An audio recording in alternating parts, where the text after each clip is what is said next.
The November 20th meeting of the Eden Prairie City Council will now come to order. I'll rise for the Pledge of Allegiance. I pledge allegiance to the flag of the United States of America and to the republic for which it stands, one nation, under God, indivisible, with liberty and justice for all.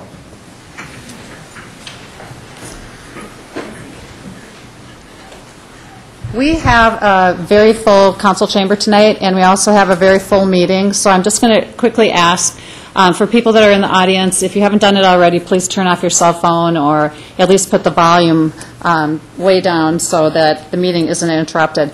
We had a council packet sent to us this last Friday that was 539 pages long. Fortunately, it's electronic rather than printed out in hard copy. It would be an enormous stack to get through, but we do have a lot of information that we have to consider and digest for this meeting, so that would help if we don't have some disturbances. Prior to the start of each council meeting, we give an opportunity to citizens to present to the City Council, not on the agenda. It's very informal. You come between 6:30 and 6:55. If you would like to do that, address the council at that time, please contact the city manager's office at 949-8412 by noon of the meeting date and tell us your name and what issue you'd like to discuss so that we have the people here that can answer your questions. We also give an opportunity to have you just spontaneously stand up and address us prior to the start of the council meeting. There you don't need to let us know ahead of time that you're going to be here, but again, we might not have the people at the meeting that can address your questions. So if you would like to find out more about that, again, call the city manager's office at 949-8412. The first thing we have on the agenda tonight is under the heading of proclamations and presentations, we have a donation of a sculpture by the Eden Prairie Rotary Club. Jay, Mr. Lotthammer. Your Honor, council members, this item is a donation, and a little bit different than the donations that you're usually seeing and acting upon. Usually the donation is either a gift of money, which is something already in place, or it's also something like an art center or a building that's already done.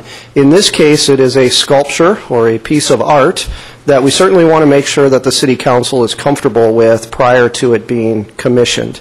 And so the process that we've gone through, it's been to the Parks Commission recently. They recommend it for approval. The Rotary Club, the AM Rotary Club from Eden Prairie, actually approached us with a legacy project. And just a little bit, Kathy Hockadall from the Rotary will come up and tell you a little bit more about their efforts and why they looked at putting something like this together and approaching us. But once that was done and approached staff, we looked at, with our push for public art, we looked at locations and places, and the place that we had recommended to look at was in front of the community center in the roundabout area. And this is an area that has been held aside when we designed the building and designed the parking area. This was looked at as a potential sculpture area from the very beginning. And so with having the Rotary come forward and want to do this as a project, we then went through the process of looking for artists to make proposals, and with the Rotary and with staff's participation, we interviewed several artists and came up with both a design selection and an artist by the name of James Gabbert. And he is a longtime Eden Prairie resident as well as a previous Edina Rotarian too, which was a benefit. So before I turn it over to Kathy, I'll just tell you kind of what we'd be looking for the action from the City Council. One would be to acknowledge and approve the design concept so that we could then enter into a contract with Mr. Gabbert to go ahead and execute the sculpture, and then also to do the formal motion, too, of accepting it as a gift or a donation, which is our state requirement to be able to have a donation. So both Kathy and I can answer questions once she's done with her presentation, but Kathy, as well as several Rotary Club members, have been very involved in the fundraising, the concept, working with the artists, and they've been a good group to work with, and it's been a good process to go through, too. So I'll turn it over to Kathy, and she can tell you a little bit more about the Rotaries. Good evening. Thank you so much for the opportunity to present this sculpture to the City of Eden Prairie. We're very proud of this offering. What you will see here on the first slide, if we can show the first page, is a large eagle in red, and then we also have grasses that are made of metal, and they actually will be swaying in the wind. And the purpose of this concept initially was so that there's recognition in the community for the Rotary clubs. The Rotary clubs, like yourselves, have a great commitment to the community, and they've given back on so many different levels and in different ways. And there's nothing really in the City of Eden Prairie that marks Rotary. We meet, there's a noon Rotary that meets, and then there's an AM Rotary, and we do a lot of city projects and community projects, but we've never had a place that we can just say, hey, take a look over here and come to Rotary. So we thought we'd do a legacy piece, and we came up with this design, and we, in the discovery process with Jay, we discerned that a moving piece of art would be amazing. So the grasses will sway in the wind, and in addition to the sculpture, we offer that we have an electronic bulletin board, if you will, just inside the entryway, which would mark different events and opportunities for other members of the community to participate with Rotary events, either as a member or just to give us a hand.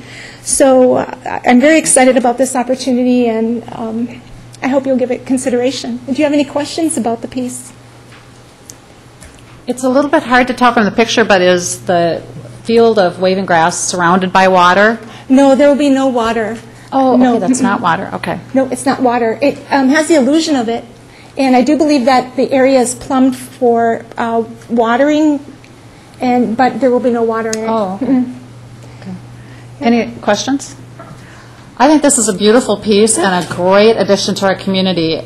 Wonderful recognition of Rotary, but it's also a great first piece for our city efforts to increase public art. Yes. I think public art goes a long way to establishing a great sense of community, adds beauty to a community, and shows that the community cares about the residents and about the facilities, and that everything is going to be very nice in that community. So I'm thrilled with it personally, and I would love to, well, I probably shouldn't make the motion. One of you guys should make the motion.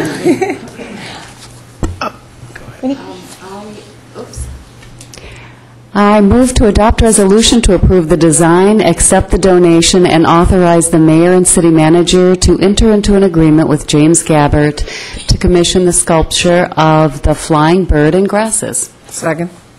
Any further discussion? All in favor? Aye. The motion passes. Thank you to you and to the Rotary. Thank you very much. The next item is also Mr. Lotthammer.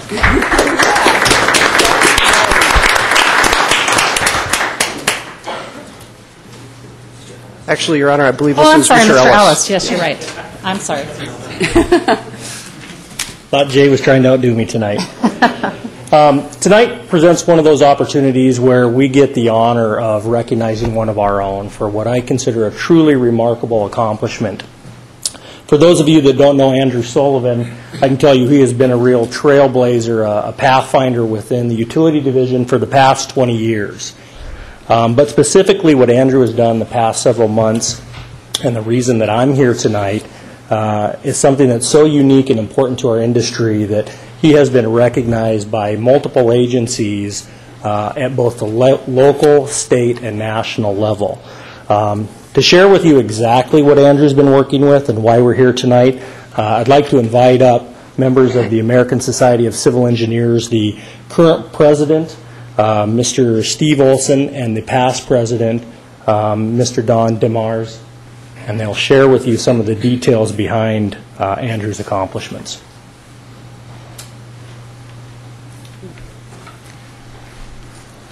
Mayor, council members, back in 2009 was when this first began. I was president-elect. Steve was on the board with me. Just a little bit about the American Society of Civil Engineers, and then we'll get into the details of what Andrew did and why we're so thrilled that he did this. The American Society of Civil Engineers is a worldwide nonprofit organization with over 140,000 members.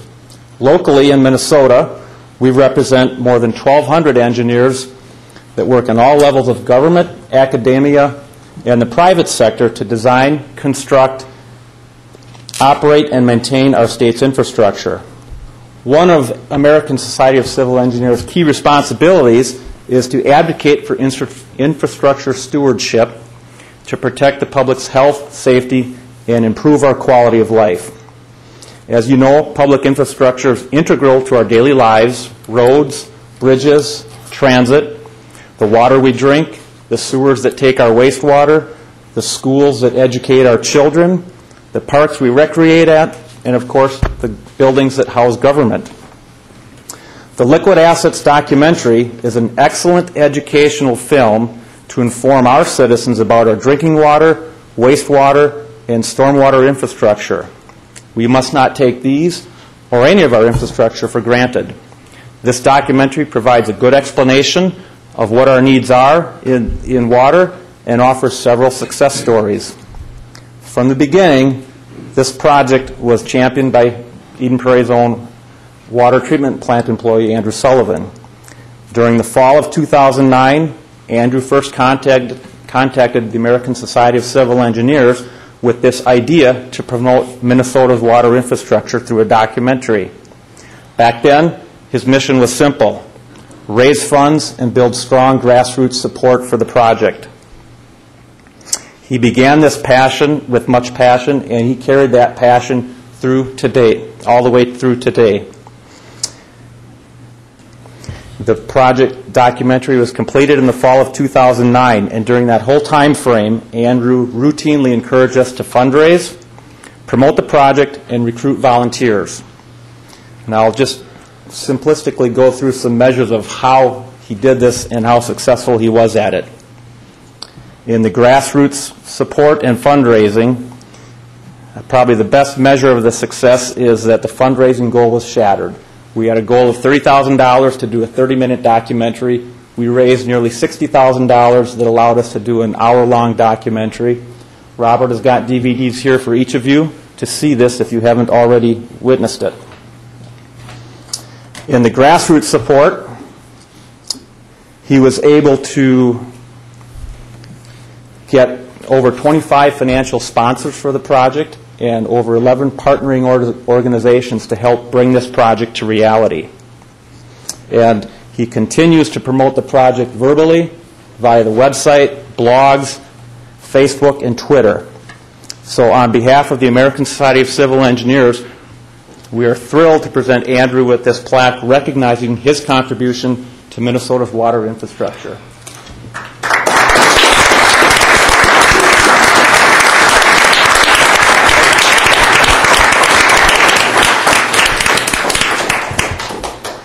Andrew, after all that, you don't want to say anything?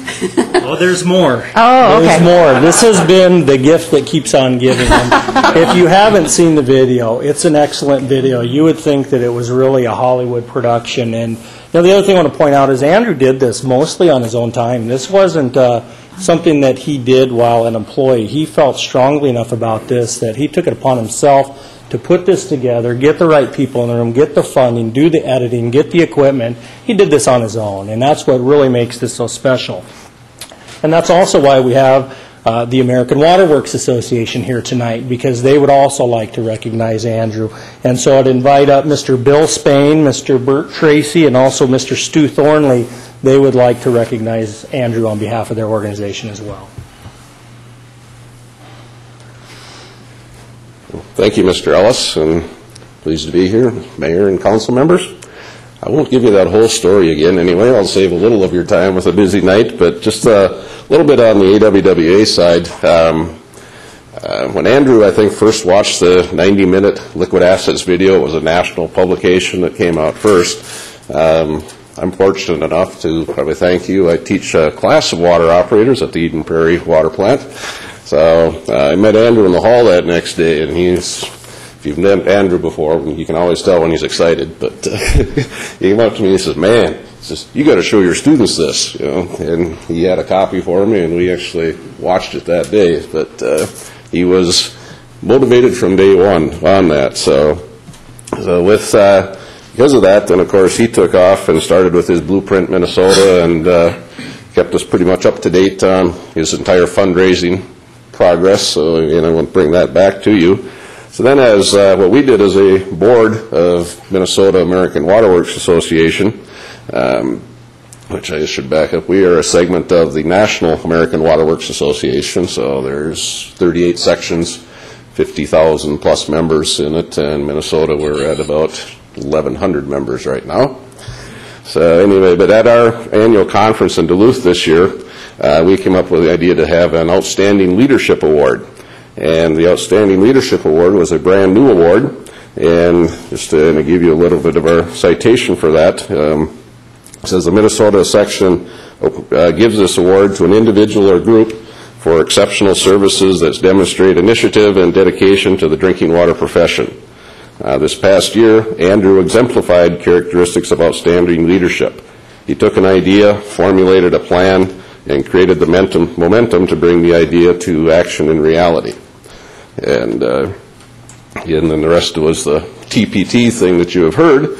But what we also then decided as an association was that in the future, this award will now be known as the Andrew Sullivan Outstanding Leadership Award in honor of his accomplishments. So that was, I think, to give you hopefully an idea of how we thought of it and what we thought of Andrew's efforts into making this a reality. So, thank you.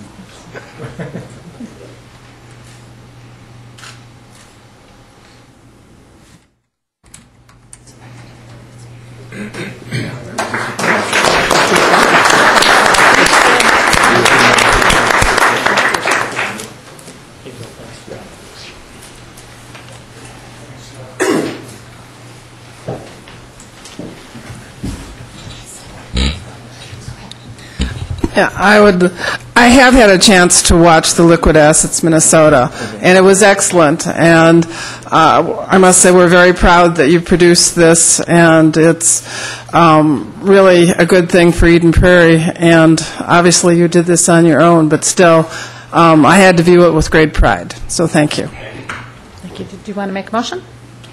Sure. Eden Prairie Utilities Division employee Andrew Sullivan is being recognized for his efforts on the award-winning TV documentary Liquid Assets Minnesota. Tonight, Andrew will be presented an American Waterworks Association. Is this a motion or is this? I don't know. It's marked as if it's a motion. It was a recognition presentation, so no action needed by the council. Oh, okay. Got it. Yep. We could take action that he's accepting his award. You're doing well, though. I was doing well until it wasn't making Good sense. summary.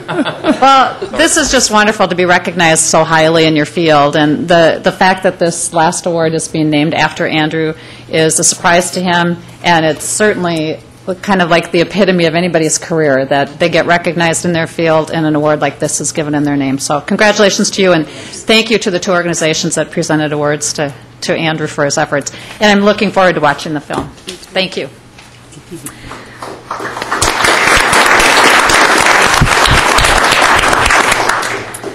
Before we get to approval of the agenda, this is the first meeting that we've had since the elections. And I would just like to congratulate my fellow council members, Ron Case and Brad Aho, on their victories.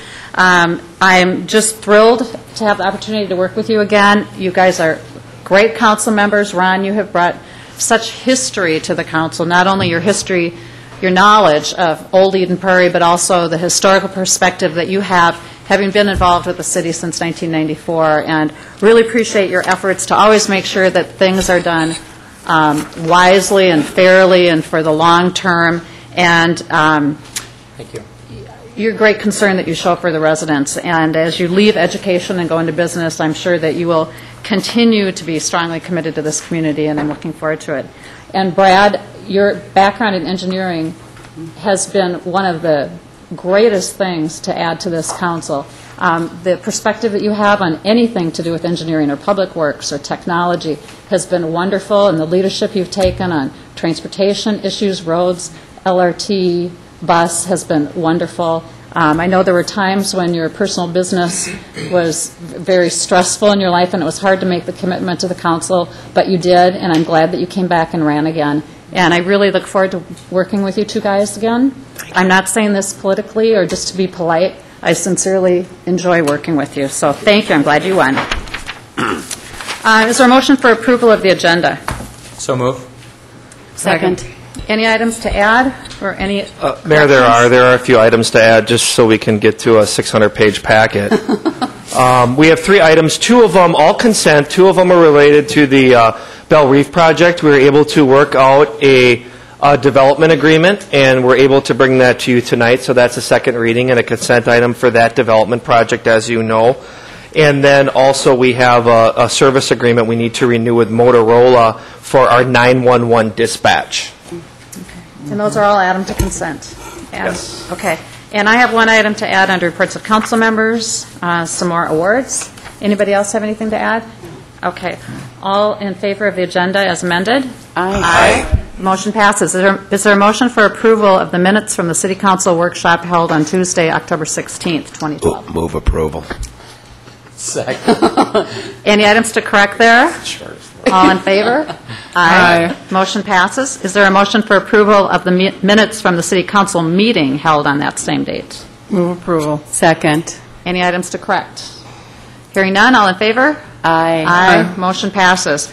Consent calendar, we now have items A through T.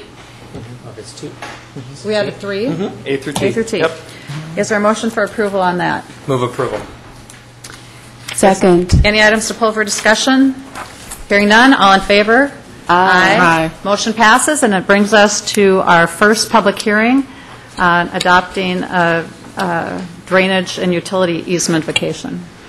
Thank you, Mayor and Council. This is, I would consider a housekeeping item. This is related to the C.H. Robinson addition, and they're asking to approve a resolution vacating some drainage and utility easements related to the relocation of some storm sewer, and then we will have new easements related to the new storm sewer in this addition. Any questions of Mr. Getchell? Hearing none, this is a public hearing. Is there anyone from the audience that wants to address the council on the vacation of this easement? Seeing none, I would move to close the public hearing and adopt the resolution vacating a part of the drainage and utility easements lying over, under, and across Lot 1, Block 1, and Outlot B, Eden Bluff Highlands, Second Edition, according to the recorded plat thereof, Hennepin County, Minnesota. Second. Any discussion? All in favor? Aye. The motion passes. Next item is a resolution ordering improvements in preparation of plans and specs for Eden Prairie Road and street and utility improvements. Mr. Getchell. Thank you, Mayor and Council. Tonight's action that's requested is to approve a resolution moving forward with the reconstruction of Eden Prairie Road and moving forward with preparing plans and specifications. This notice of the public hearing was published in the November 1st and November 8th edition of the Eden Prairie News. There have been 2 neighborhood meetings that have also been held in relation to this project, and this project actually goes back to the council authorizing a feasibility report in October of 2001. But the project did not move forward at that time and had been discussed to move forward, but is not moving forward until now.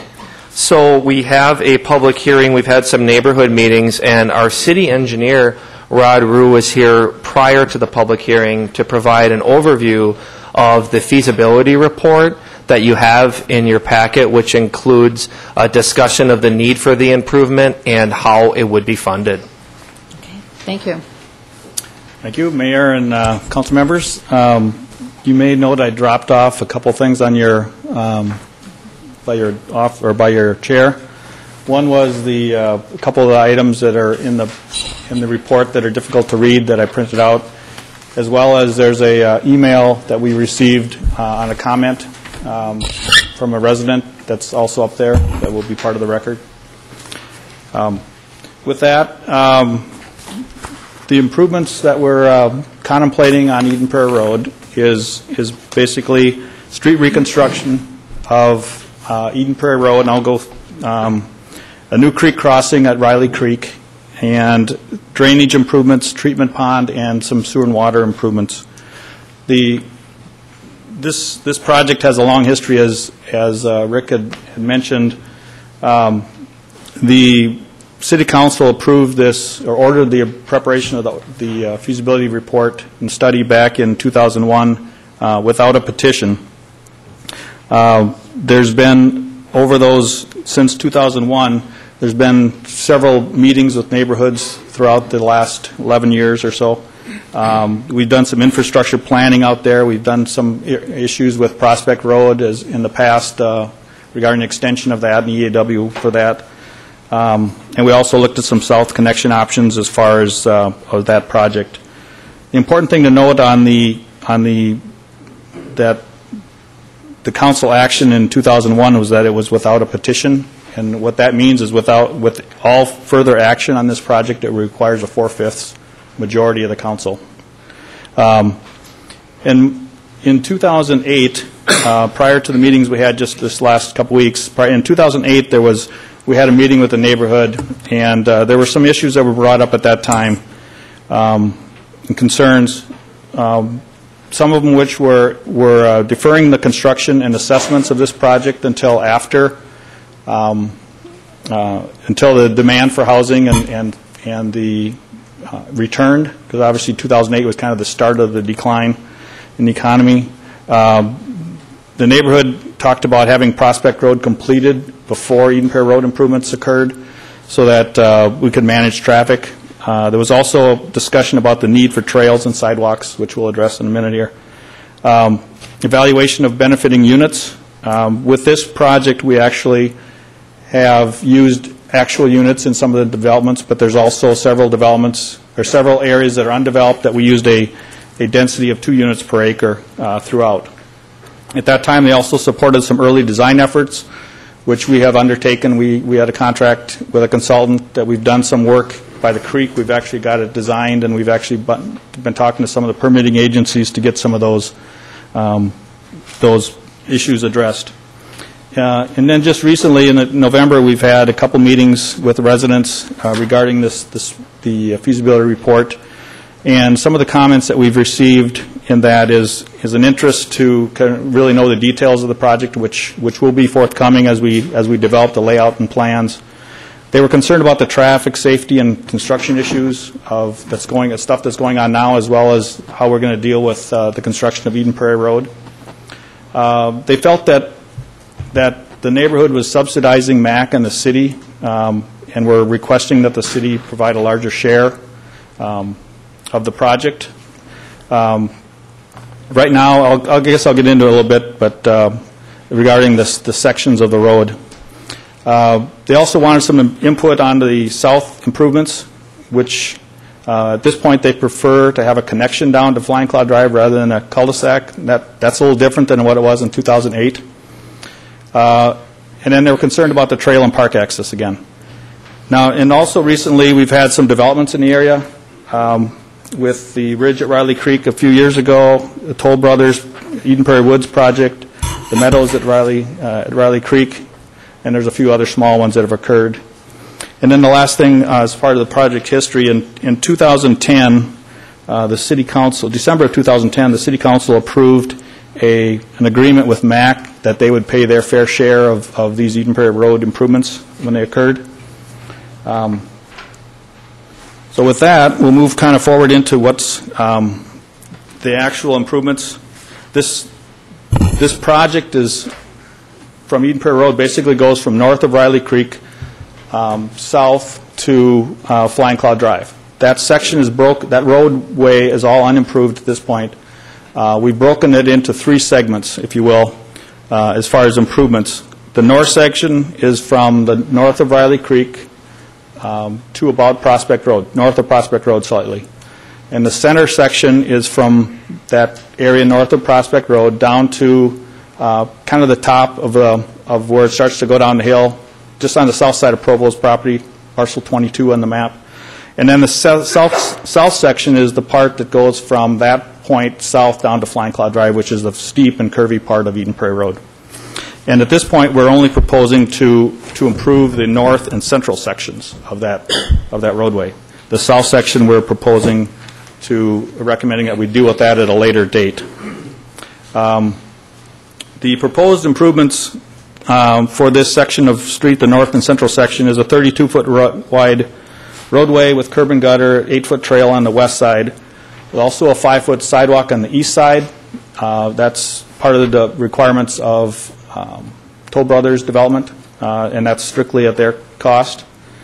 And as I mentioned earlier, there's no improvements on the south section. We anticipate when we do that south section that there'll be a significant amount of city cost in that section as we try to, especially if we make that connection, because of the topography and the steep grades and probably some significant property acquisition that would occur. The estimated cost of the project or the street improvements is about $3.6 million of a total project of about $4.5 million. So the bulk of the project is the street improvements. And what we've done in the report is actually broken those street assessments into 3 separate assessment rates. This is where it gets a little bit trickier. The central section, again, that piece that's kind of between Prospect Road and the going down the bluff, is a central section, and what we're proposing to do is assess the adjoining properties, the adjacent properties, an equivalent of a 28-foot street. So basically, each half of the road, each half of the... Could we get a map of this up? I've got it. It's in the. It's on the camera. If just go to the. We don't have any screens available here, and it's not up. Screens are dead. Oh, there it is. Okay. If you could toggle back and forth, it's. Maybe you could go through where this actually takes place again, then, since we didn't have anything. Okay. Yeah, it may be over here better. This is the map showing the improvements. This is Riley Creek through here. The improvement area is shown around the perimeter here. South is down here. This is where Flying Cloud Drive is. So the improvements are from this section to here. And this actually gets into the street assessment, where this central section is this piece right through here. And you probably can't see the hatching, but there's a slashing or a graphic on these parcels that adjoin that property that are assessed for the front footage. And those assessment costs are estimated at $1.7 million, discounting the Toll Brothers' responsibility for the sidewalk. The important part to remember is this section is, they're assessed a front foot basis of $243 per front foot. That's an estimate. The north section, which is up in this section, in this area, basically encompasses most of Mack property and a little bit of the Toll Brothers parcel. This area is proposed to be assessed on a front foot basis. This is a 1,200-foot long section of roadway. We propose to assess half that distance of road to Mack and Toll Brothers. And that's at $343 a front foot. And the reason that's higher is because that section of roadway requires more grading. Soils are bad in there. And that's predominantly why it's more expensive. And then the third assessment rate is an overall assessment for the entire benefiting area, which is shown by the border of that on the map here. And that overall assessment is being charged to, or assessed to, all parcels that are basically shaded blue here. The exception is the properties on the south side of Eden Prairie Road, basically going down that bluff, are not being assessed at this time. What we propose is that when we do that south extension, whether it's terminated as a cul-de-sac or an extension down to Flying Cloud Drive, those properties would be assessed And likely, if there's the connection down to Flying Cloud Drive, there'd be a significant amount of city share with that. So what the overall costs are based on is that's 600 feet of the creek section. So right immediately over the creek, 300 feet on either side, more or less, of the creek section, plus the creek crossing itself, and then the extra 4 feet of width on the entire roadway. As you recall, we were assessing on a front foot basis a 28-foot equivalent, so we're actually building a 32-foot road. So the balance of the neighborhood is basically paying for the upgrade, if you will, of the road from a typical residential street to a more of a collector road, which is the extra width as well as the creek crossing and that the more expensive part of the road right by the creek.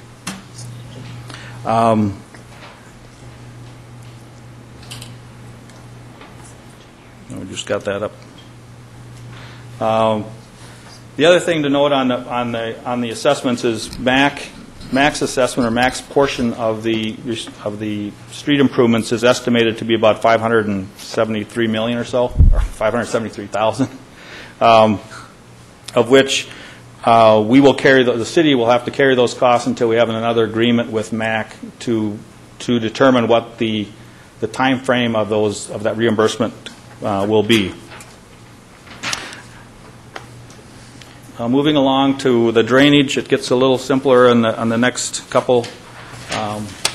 Drainage is basically the drainage is designed to provide capacity for a normal 10-year storm. There's a treatment pond proposed on MAC property. And there are some parcels along this corridor that are very small and will provide the treatment capacity for those properties. The cost of the drainage is really based on a watershed area. The properties that drain to Eden Prairie Road are the ones that will pay for the improvements of the storm sewer that collect that and treat that water. The assessment cost is about a little over $500,000, and dividing that into a unit basis against the 136 units that's estimated to be within that watershed comes out to be about $3,800 per unit. I don't know what you're seeing up there. If you're seeing the PowerPoint or this, you're seeing this. Okay.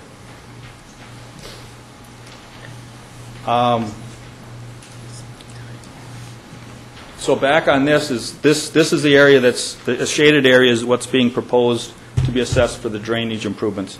And you'll note that it's basically storm sewer along the road and a pond on MAC property. A couple of these parcels are actually partially assessed. This parcel 18 and 14, only portion of their property drains toward Eden Prairie Road. You'll note Toll Brothers doesn't have any assessments. Most of their water is all collected on their property and treated within their site. Now next is the sanitary sewer and water main improvements. They're fairly insignificant in that a bulk of the projects in the area, the Ridge at Riley Creek and Eden Prairie Woods, the Toll Brothers project, built most of the sewer and water infrastructure that's out there. What this project, Eden Prairie Road improvements, will do is basically provide some extensions along Eden Prairie Road to provide some service to individual properties and also to provide some extensions for some development further to the west. So there's a little bit of sewer on the south end, and then there's a little bit of sewer line proposed along this section north of Beverly Drive to serve these smaller parcels here. In addition, we'll be putting some water main looping in here to connect what Toll didn't do, and also we're providing sewer and water extensions to the south for those future properties on the south end. Does all that head north then and then get picked up by some pump station? Yep. All the drainage goes to the north, and there's a lift station, a current lift station that's right north of the creek. So this whole area gets drains to that lift station and then pumped up toward Pioneer Trail. There's also a small, or we've actually estimated that there is some need for some individual services for those properties that would choose to develop, and just particularly these couple parcels here that may choose to just subdivide, and we'd provide them services. There is an additional sewer and water assessment for those just based on providing those services, which is about $4,100 per service pair. But overall, discounting those individual services, the net cost of these sewer and water extensions is about $382,000, and the benefiting units are the balance, again, all in shaded there. We did not include the Ridge at Riley Creek, Toll Brothers, or MAC because they've already got utilities provided on their property. So the balance of these properties will pay propose to pay an area assessment of about $1,800 per unit.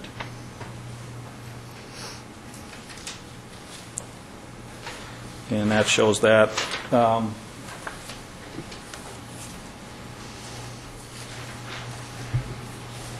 The other thing this you will have in your packet as well, on the sheet I provided to you, it's the cost summary sheet. If I can find that.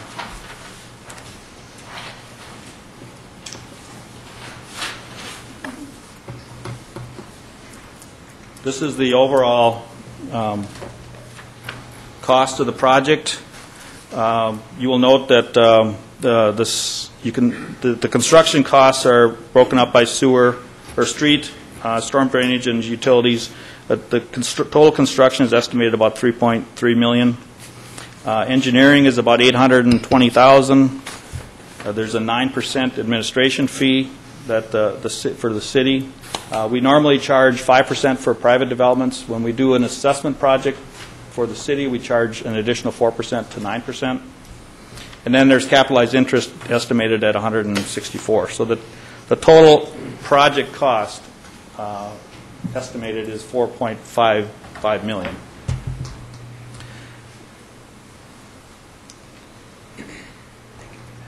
And let's see. The schedule is obviously the public hearings tonight. With an approval of this project, we anticipate that we would be going out for bids next spring, opening bids probably in April, with substantial completion in November of 2013. Final completion we expect would be in the early summer of 14, July of 14, and we'd have a final assessment hearing for the assessments in October of 2014, with the assessments appearing on the tax statements in 2015. What's the schedule in the packet has a few more details, but this is generally what the schedule is proposed to be. Now, I'm not going to go through the assessment roll. I've given you a larger copy, but a couple things to note on the assessment roll is that it indicates there's several columns that indicate different assessment rates, as we talked about for the adjacent street, kind of the overall street cost, the drainage, and so forth, sewer and water. There's also several footnotes about exceptions and so forth on many of these parcels. One of the things that we talked about with the neighborhood was some of the deferrals. There are several deferrals in our assessment policy. There are several deferrals that are provided in our policy. One of which is for undeveloped parcels, properties, we would assess 1 unit of benefit. So we would take the total assessment divided by however many proposed units that are on there estimated as future units, and that homestead property would be assessed for 1 unit, the balance of which would be deferred with interest until they actually develop. There's also an exclusion policy for functioning sewer and water services, the water systems on their site if we're provided an individual service. And then there's also an assessment limit for homestead parcels. That currently is $31,360. That's the maximum assessment for homestead properties. And there are a few of them within here that reach that maximum or exceed that maximum. And most of them are the ones that have direct frontage, have sewer and water services provided, and basically all they would need is to subdivide those or plat those lots, and they would grade them, and they would have buildable lots there. So with that, kind of went through that kind of quickly, but I'm here for questions. Okay, Council, any questions for Mr. Root at this point? Councilmember Nelson. Yeah, I've got a couple, partly looking at this letter. I take it that Beverly Drive is supposed to go into Turnbull Drive at some point, which is why property over by Turnbull is included in this. Are you referring to the letter? Yeah, well, the letter, I was looking it up, but it doesn't seem to be anywhere near Eden Prairie Road, but on the Hennepin County map, it looks like there's a potential roadway between Beverly Drive and Turnbull. So I take it that's why property that's nowhere near it is in? I might be able to answer that question for you, if I may. When we began this feasibility study, we took a look at the properties are out there, and there actually is right-of-way that shows a future street dipping down onto that property. And I think they actually take access towards Turnbull. I believe they have an easement that allows them to access over to Turnbull. Mm-hmm. But when we were doing the feasibility study, we weren't sure if they were actually going to take access towards Eden Prairie versus towards Turnbull. But we wanted to include them in this because as it develops and that decision is made, we didn't want them to be excluded because they would benefit. But if it turns out that through the development process they end up accessing over to Turnbull, they would be excluded from this assessment. And I think we have ample time to handle that if that is the case. But we made an assumption at this point in time the right-of-way has already been dedicated to the property that they would take access towards Eden Prairie Road. The other question that came up with Prospect Road was that there was viewed in the future as things developed a road that would go from Eden Prairie Road over to Spring Road. But this doesn't show any of that. And I had sort of thought we were going to upgrade this and plan that all at one time, but that's not what seems to be happening here, so I'm a little confused. Okay, and I might not be understanding the question as well, but with the Toll Brothers project that was built this year, they did connect Prospect Road from Eden Prairie, so that has actually been built. Correct. But during that discussion about whether we wanted to do that or not, it was discussed that there would be an alternate road other than Prospect Road that would link Eden Prairie Road over to Spring Road. And that would no doubt happen south of that whole development. And but this doesn't show any of that least potential route, and that concerns me at this point. Yeah, I might be unaware of that conversation. I don't recall that there was a secondary, a tertiary access being proposed. Well, or there would be one down to Flying Cloud. It was some other access other than Prospect Road across this portion of Eden Prairie. Yes. And that was one of the things we pretty much assured them, if I remember correctly, that something else would happen, no? I thought that the reason that Prospect Road was so essential is because it was the only connection. Well, it was, but there was a discussion that it wouldn't be the only. That as things progressed, there would be another connection over as land developed.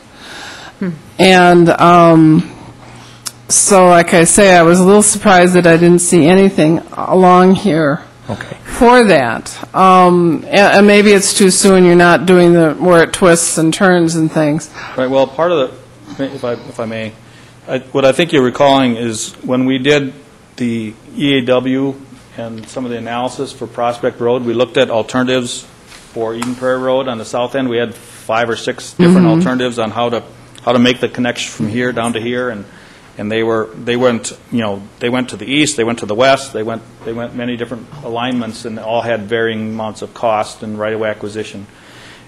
And what we're bringing forth tonight is to only look at this piece now, and basically delay a decision on what we're doing with the south piece Where we've cut this off is we can pretty much implement any option that we've talked about prior with where we've ended it.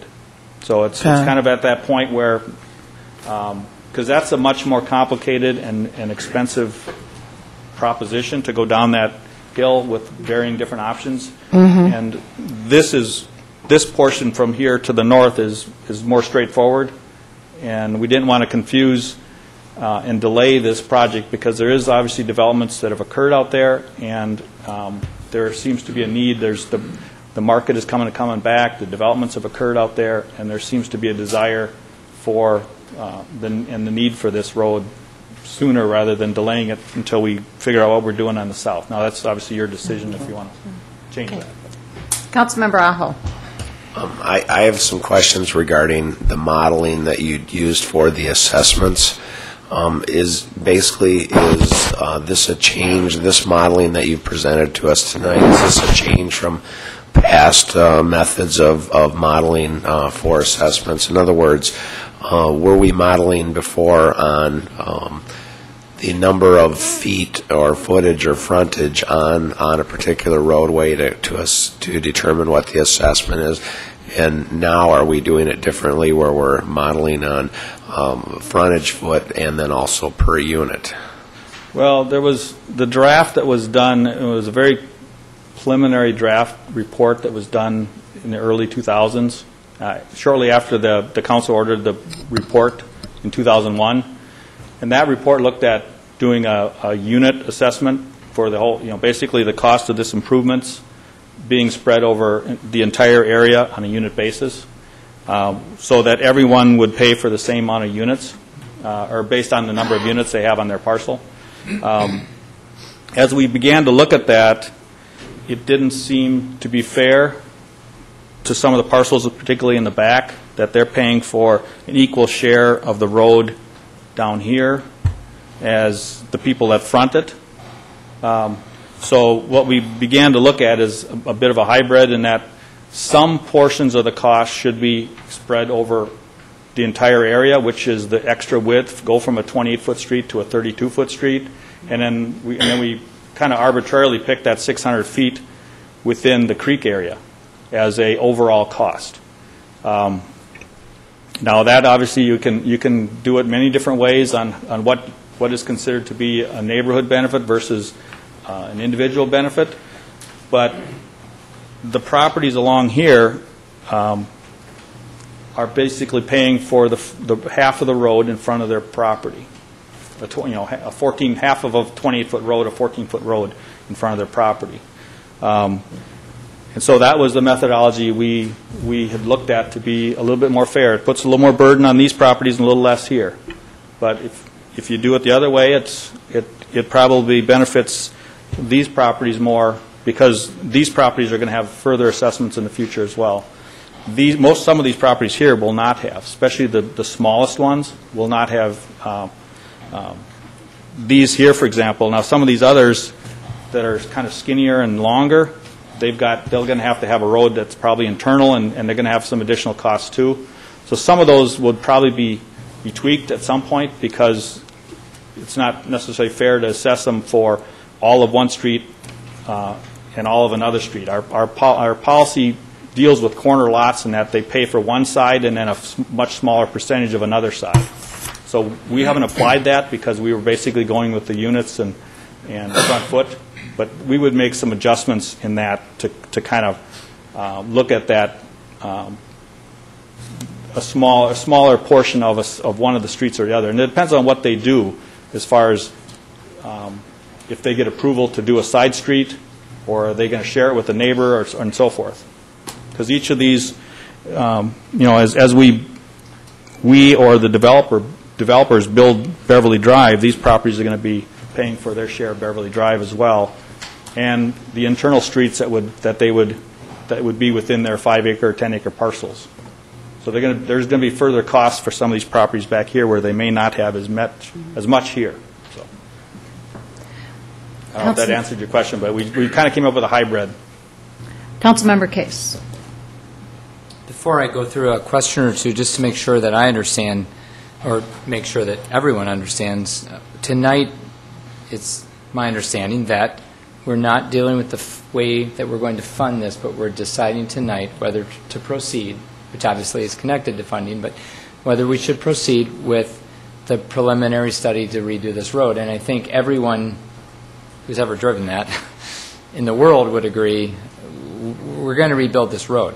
So used to be the $64,000 question. I think now it's $64 million question I heard the other day in the news, is how are we going to pay for it? So I get the worry and the fear and the angst. That's not what we're going to be deciding tonight, but clearly, I don't know that any of us are comfortable going ahead without at least a feel for what that looks like. And if you've been reading in the papers with so many of our neighbors dealing with smaller roads in front of people's houses and the way that they're funding them, it's just one of the biggest conundrums that councils face. It seems a little confusing to me tonight, especially, Rod, when you mention the people that live right along Eden Prairie Road, in essence paying for the road that their driveway goes out onto, and yet that's exactly, it seems like what we institute the utility fee fund for, to try to avoid that so that people weren't hit with exactly this. Now, that's a different issue if you're viewing that everybody's using this road. But just I heard a piece on what you said right there that didn't feel comfortable to me, because I think that's where we were heading down this other path to fund that in a different way so people would not be hit with these large assessments to rebuild the road in front of their yards. What bothers me tonight, I think, about the discussion on how to fund this, which is not exactly what we're going to be deciding tonight, is that it just seems like all along since I've been on the council, we haven't had a master plan for how are we going to upgrade and rebuild Homeward Hills or parts of Dell or parts of Valley View or Duck Lake Trail. We just have all these roads that have no curb and gutter, and they just exist. And we really don't have, I mean, as far as I know, as I've talked to staff, Homeward Hills Road, we have no funding plan. That's a really expensive road to redo that with curb and gutter, which really doesn't need to be done today, but that would be the goal eventually, to redo that all the way to connect in with Riverview Road, where we've got a little bit of curb and gutter down by the Hewstead Land or whatever. We don't have a master plan for that. So now we're taking, this just feels like almost a little segment out of isolation or in isolation that we're just looking at. And I don't get the feel for how we're going to do the $30 and $40 and $50 million of all these other roads. So I'm a little uncomfortable with a plan to how we're going to assess this out without the thought, how does this apply, and what's the precedence that we're setting when we take this out to all these other roads. And we're doing it, again, that's divorced from all the other projects out there. That concerns me. I don't know if I'm comfortable with going with a hybrid of partially frontage versus how many lots. As far as I know, in the years past, I think we've done lots. I mean, so suddenly and yet I know other cities did frontage, so I know it's a bit of a change suddenly to come up with, hey, we're going to fund this one this way, but when we get to Homeward Hills, we'll do it another way. I'm not comfortable with that. So I think tonight we need to vote to proceed on this because we got to rebuild this road. I think we need fairly quickly some intensive conversations about the big plan, or at least under getting us brought up to speed. Maybe you guys are, I'm not, brought up to speed on what that master plan looks like. Mr. Ellis. Thank you, Mayor. I can attempt to answer that question. The first question about franchise fees and the discussion that we had with, what is the purpose of that funding? What is it going towards? Those fees are collected essentially to do the reconstruction of streets once they have been developed. So all of the land has been developed by the developer. They've built the streets. Homeowners move in. They build their homes. 20, 30 years later, those streets need to be repaired. That's what the franchise fee. It's the second time the road gets rebuilding rebuilt. at the same width, yes. Basically, same road size. Now, this street in particular, Eden Prairie Road, pretty much all property that's going to get redeveloped. In fact, when the ridge at Riley Creek went in, they signed a developer's agreement that required every lot owner to escrow $6,000 or $12,000, something in that neighborhood, for the building of Eden Prairie Road. When Eden Woods went in, same thing with that, with the meadows at Riley. So those were the funding mechanisms for rebuilding that. But when that road is built, if we build it in the next 2 years, we come back 30 years from now to rebuild it, we won't be talking about assessments. That will be a city cost. Franchise fees will be paying for that. To be clear, I remember that too. So this is a first-time build in essence. Exactly. And maybe to add, those other roads, Councilmember Case, you mentioned, probably are roads that fall under that franchise fee model of being developed and being rebuilt. They were never curb and guttered, though. I mean, the ones I mentioned, at least on the Homer Hills piece, parts of, I think there's parts of Valley View. I know Duck Lake Trail. There's just, and they're major collectors. And, you know, the other piece of this that feels uncomfortable a little bit, again, out of context, is how big is this? I mean, we're talking about it as a collector. Spring Road is the major collector that takes traffic down. Well, that's at least what we've intended, to take it down to Flying Cloud. So what do we visualize this to be? And of course, that's even up in the air based on what Kathy just said, that if we cul-de-sac it, if we do shoot it down and do something with the curve, if we do something down to Spring Lake, we don't know that yet. So it's that whole thing of collector, how big a collector, how much, how is it rather arbitrary how far out you went? I mean, if we were to rebuild, if Pioneer Trail had not been county, I know, I'm hurrying. If Pioneer Trail had not been a county, it had been a city, you know, how far would we have gone? 2 miles out on either side. So how do we make these arbitrary decisions? And it's that bigger picture model that we take on to the next project that concerns me. And I think we have taken those into account with the design of this. We have a very rough design, but based on the type of volumes that we're going to see with this development, whether that's a cul-de-sac at the end or it's connected to Flying Cloud Drive, we're taking that into account, assuming that it's going to be connected, and we're going with small collector, though. I'm looking for adjectives that help us understand how big is this and how far deep into the neighborhoods do we go, because it's not a major collector, I don't think. Yeah. I would hope, I know we dealt with that with the Prospect Road connection, I would hope it does not become that. Nor do I think it should be, because it would be circuitous to get traffic up when Spring Road is sitting there. Certainly. And the feel of this road will be, it'll be a 32-foot wide road, so you could put 3 lanes of traffic in there. We're not going to have a lot of side streets, so you're not going to have the turning traffic. You've got very limited access. We also will have a trail on one side and a sidewalk on another. We're securing enough right-of-way that it won't look like a neighborhood street. It won't have that feel. It'll actually be able to carry traffic at the speeds that they're going to want to drive.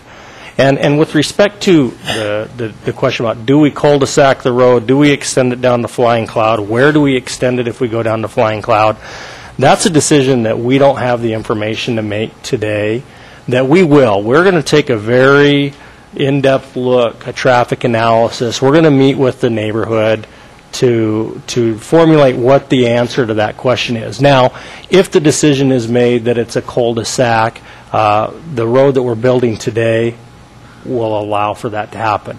If it's decided that that road is important enough for the city, the community, the region, we want to connect that down with Flying Cloud Drive, the decisions we're making today will allow that as well.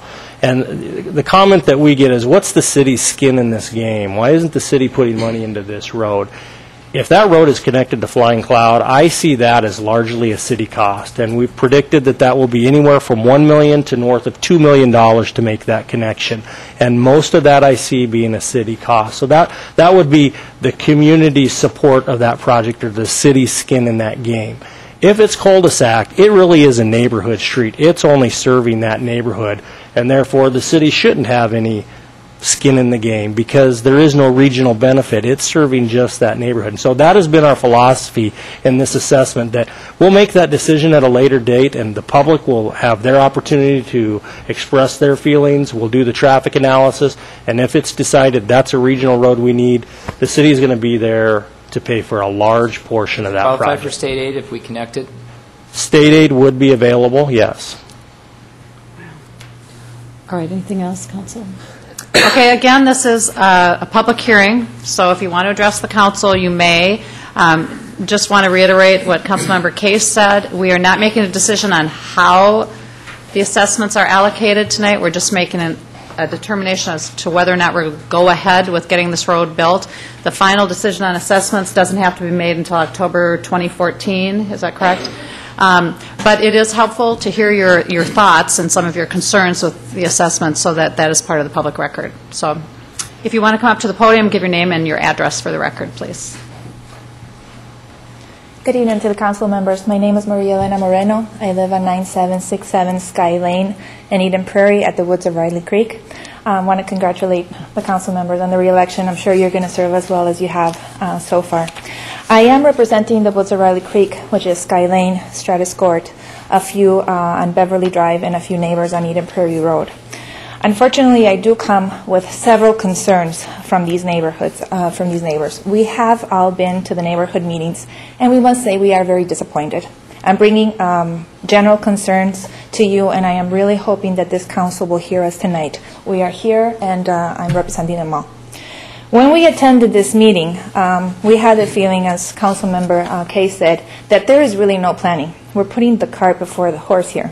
When asked about what MAC involvement in tax assessment is here, at that point in those meetings, we were really giving no clear answer about what their assessment in their land for paying for this road would be. Now, MAC is buying land, as you know, under their federal government without paying tax, and then the assessment project that we got, they have a tax violation of 0. That might change or not, but when asked in the formula, and there were a lot of finance people in these meetings, asked for the formula of how our assessments are being taxed and taken into consideration MAC, there was really no clear answer on why MAC would have the intent to build commercial property and not be taxed at the same rate as we are at residential level. So that is one huge concern that all the neighborhood would like this council to please address and to make it clear. The second one is when we asked to see a design for this project, unfortunately, we were not provided with a plan. Like Rob Ellis said, there's a rough draft. Now, it's very difficult to come to a neighborhood with huge assessments and say, we just have a rough draft, but we're still sending you a bill. You know that that's very difficult to sell in a neighborhood. I want to convey that the whole neighborhood, everywhere I've talked to, and I've talked to pretty much everybody knocking doors, we do not want Eden Prairie Road cul-de-sac. I know that Rob is proposing that quite a bit because it's a big expense on it, but we are very respectfully asking the council members to listen to our concerns. If you see on the map, Sky Lane with Beverly is a very long cul-de-sac with no other access through Eden Prairie Road to Beverly Drive. I myself lived there only 2 years, but the neighbors that have been there for a few years even said when the plane crashed a few years ago, that was tremendous chaos, and there was really no development there. Now we have toll, we have the meadows, we have all this tremendous construction, and closing that access we feel would be detrimental to our way of living with traffic. And we really would appreciate the council to take that into consideration, because I know in 2008 it seemed that it was desired maybe a cul-de-sac, but not at this point. At this point you have a tremendous increase in residential homes, and not one I have encountered that wants a cul-de-sac on that road. The next thing we would need you to have in consideration, and Councilman Nelson, you mentioned, Prospect Road is going to be pretty much the only viable street for access to that neighborhood once the first portion of Eden Prairie Road closes. I would like the councilman to understand what is going on in this area right now. We are dealing with tremendous increased traffic in this area. We have come very close to crashes with the dump trucks at tremendous speeding limits on Eden Prairie Road. We have had the police called. We have had meetings with your planning commission. We are experienced bus drivers being delayed. The bus is going over dirt. This is a situation that has us very uneasy with all this construction going on.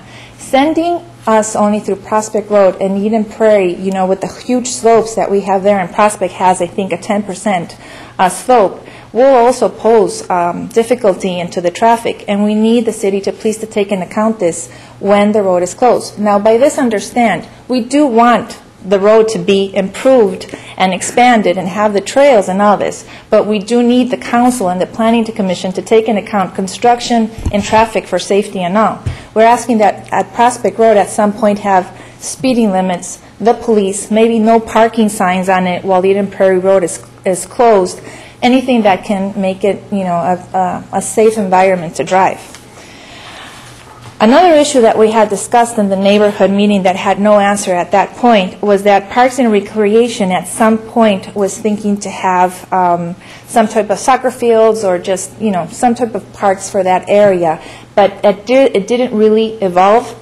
And what we would like the council also to look into this is if Eden Prairie Road is going to be closed, it would be beneficial to have Parks and Recreation work on that area at the same time, because the area where Eden Prairie Road is going to be closed, I believe, is adjacent to where the park is planned to be at some point. Having everything done at the same time would reduce the traffic construction for us all and not have closures at two times over whatever lengthy period of time.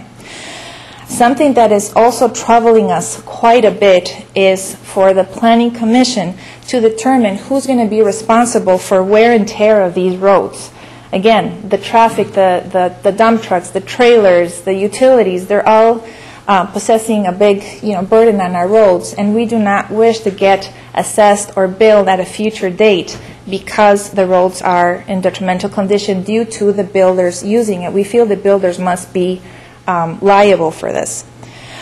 Also, taking into consideration Councilman case about is this a collector road or not, we asked how many cars a day use Eden Prairie Road. The number that was giving us briefly was 680 cars a day. That was taken in 2008 or 9, I believe. If you take into consideration that at this point we probably don't even get to 30 residential homes times the 10 times a day that we use it, that's still 300 counts only on the residential. We're still under the 50% that would use that road before toll, the meadows, and woods of Riley Creek would come in. This road is heavily used. There is a lot of traffic that uses this road, not only Spring Road that connects to Flying Cloud Drive. It's a very good access to it. Now, take into consideration that Spring Road increases traffic due to the Hennepin County Village increased housing. Something else that we did not get a clear answer for at yesterday's meeting, actually, and was brought to my attention to mention to the council, is that a portion of the creek is a natural resource that DNR has not come into consideration in planning for the cost incurred to go over the bridge. And something else that we found out today, and I would really like the council to consider, is we have learned that Toll Brothers, which is on Eden Prairie Road and Prospect Road, is intending to sell memberships to its pool and, common area. This is going to increase the traffic on Prospect Road from non-residents from the area, which is going away from residential to a commercial use of land. And still we're getting assessed for what is going to come of traffic of non-residents. This should also be assessed to Toll Brothers when you're looking at taxation. Council members, one thing that we want to make clear, and this is something that everybody in the neighborhood says, I know we have money in escrow. I know either through the building or when we bought our homes, we have this in escrow. Just having the money in escrow doesn't mean that we feel comfortable for it to be used in a way that we don't feel is clear.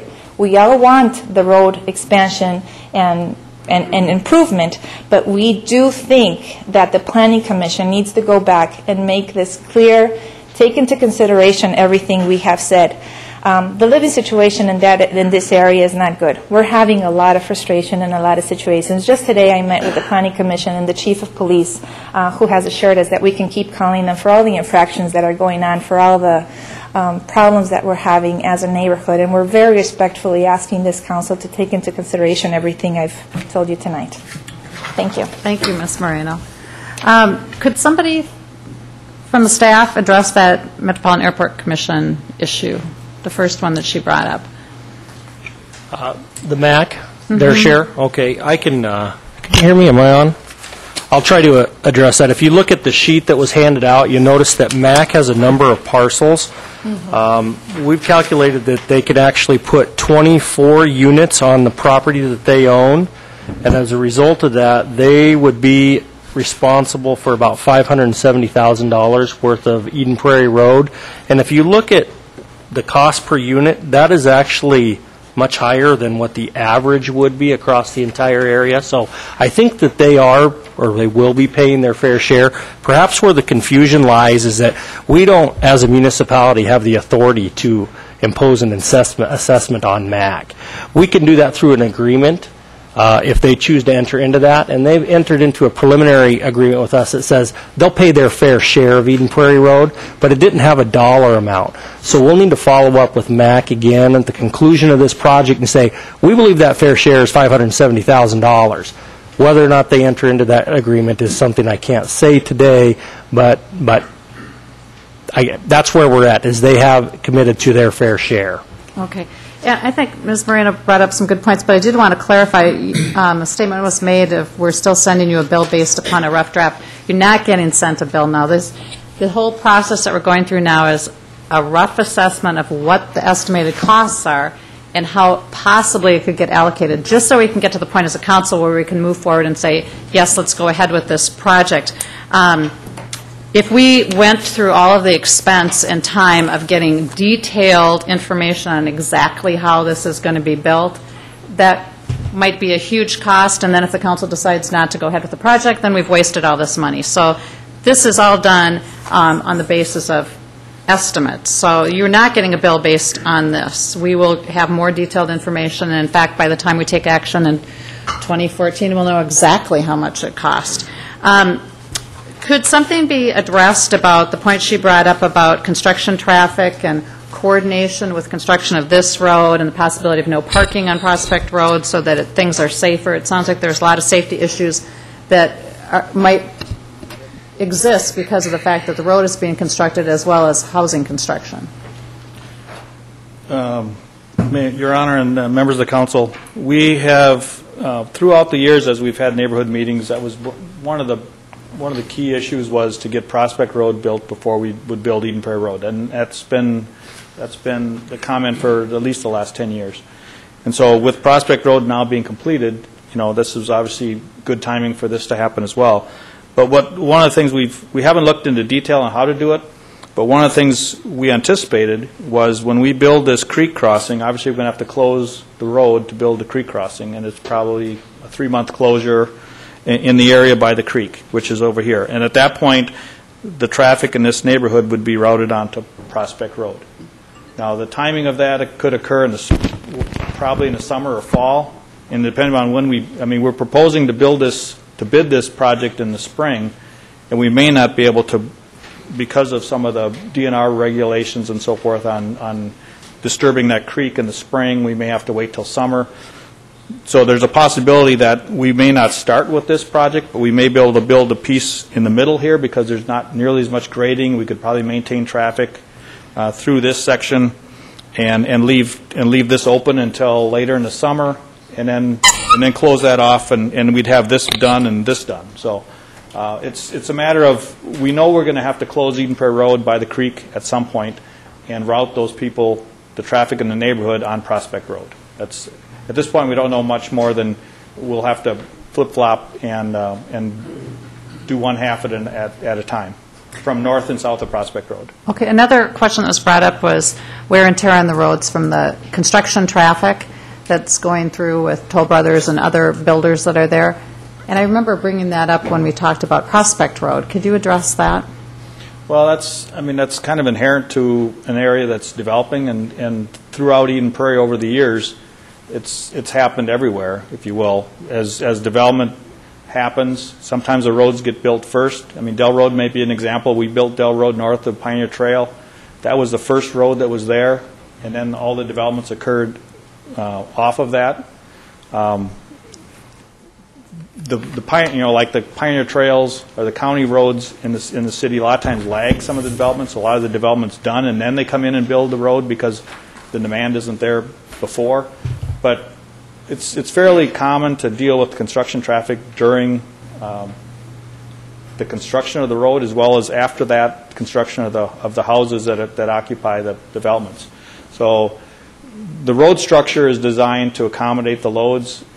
Obviously it's a nuisance during construction when you got deliveries and all that kind of stuff, and we try to control that as much as possible through the developers agreements, or try to direct them on a certain route that maybe has less impact to the neighborhood.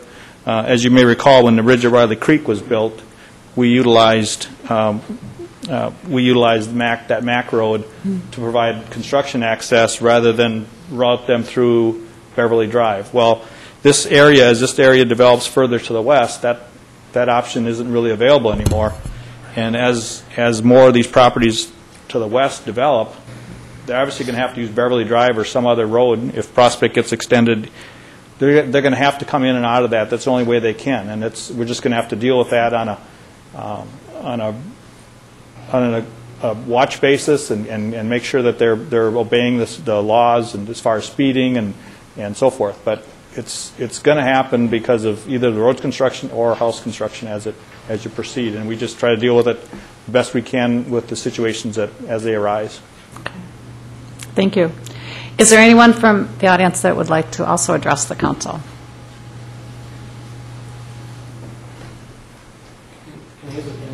Sure.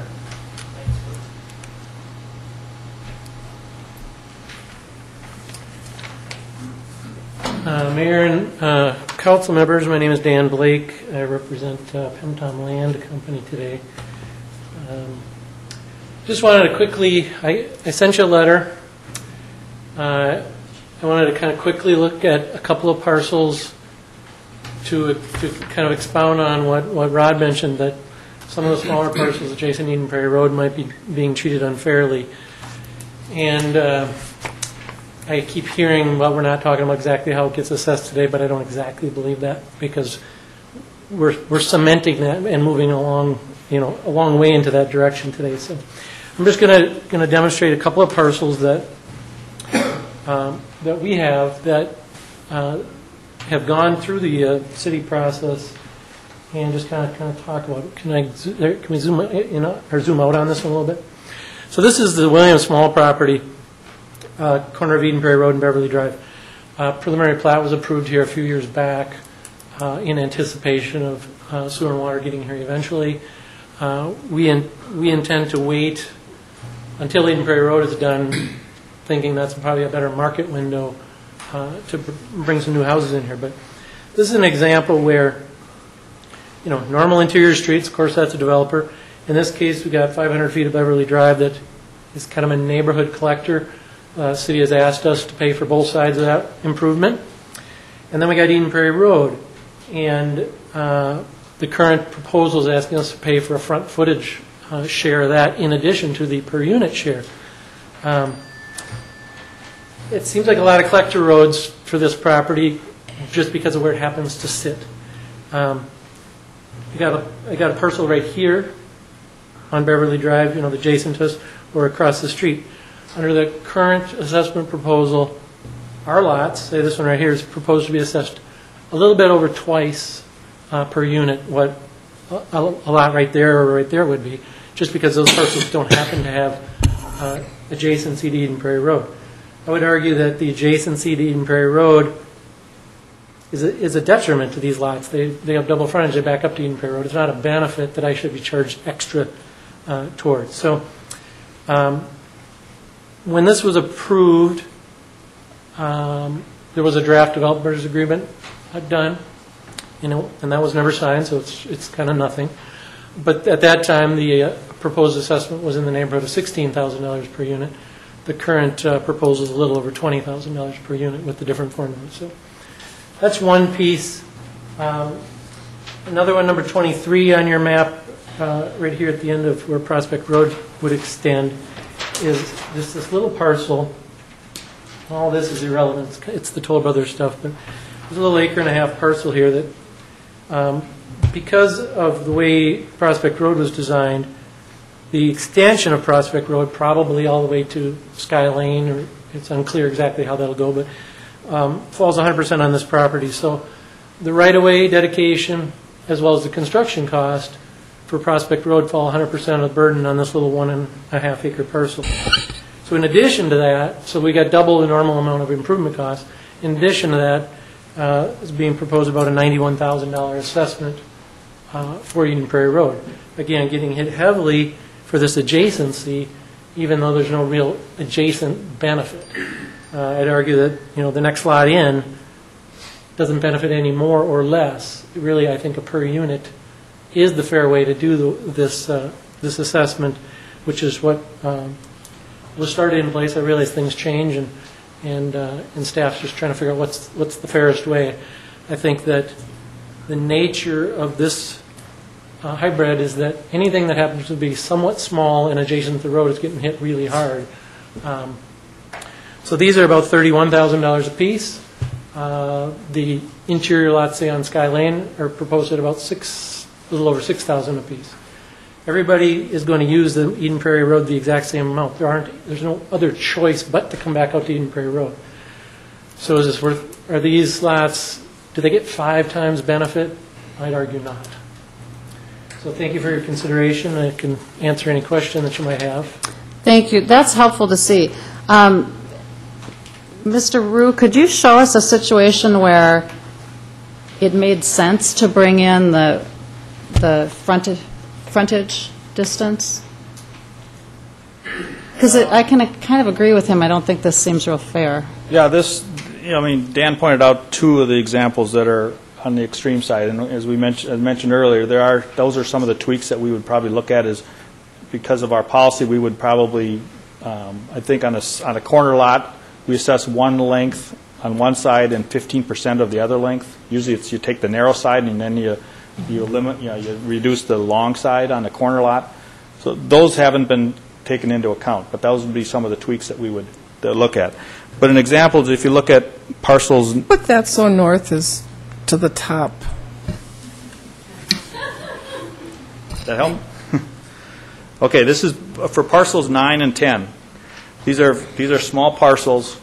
Nine's kind of probably the best example of a situation where it's a wide parcel and not very deep, and so it's able to probably split into 4 lots without doing any further improvements. And so they're paying for an adjacent street, basically be like their access where their driveways would come out onto Eden Prairie Road. They would have direct services, sewer and water services off of Eden Prairie Road, and all they would have to do is grade their lots and plat them, and they could sell lots.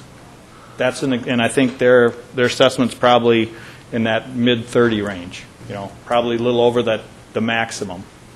And that one makes sense. There wouldn't be any further cost to that property. Another one that's maybe kind of somewhere in the middle would be the parcel 22 on the very south end, on the west side. They've got a kind of a square parcel, almost square.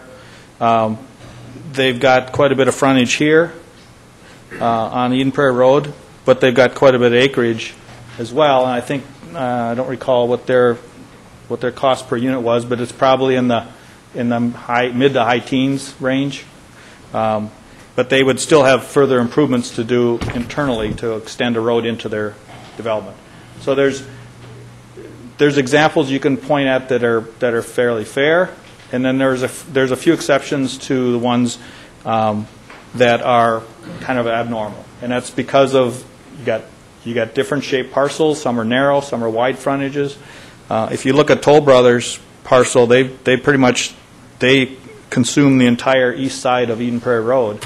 So they're paying half of the cost of Eden Prairie Road, and then they also contributed. They paid all of Prospect Road, and they paid for all of their internal facilities as well as extended the sewer up to their development. So a lot of that was through private development, but they're also through this process paying for half that road, which I don't know what their total is. I'm sure it's in that $600,000, $700,000 range for their share. So the kind of situation that Mr. Blake brought up is the sort of thing that we would be looking at over the course of the next year and a half when we come up with a final assessment roll.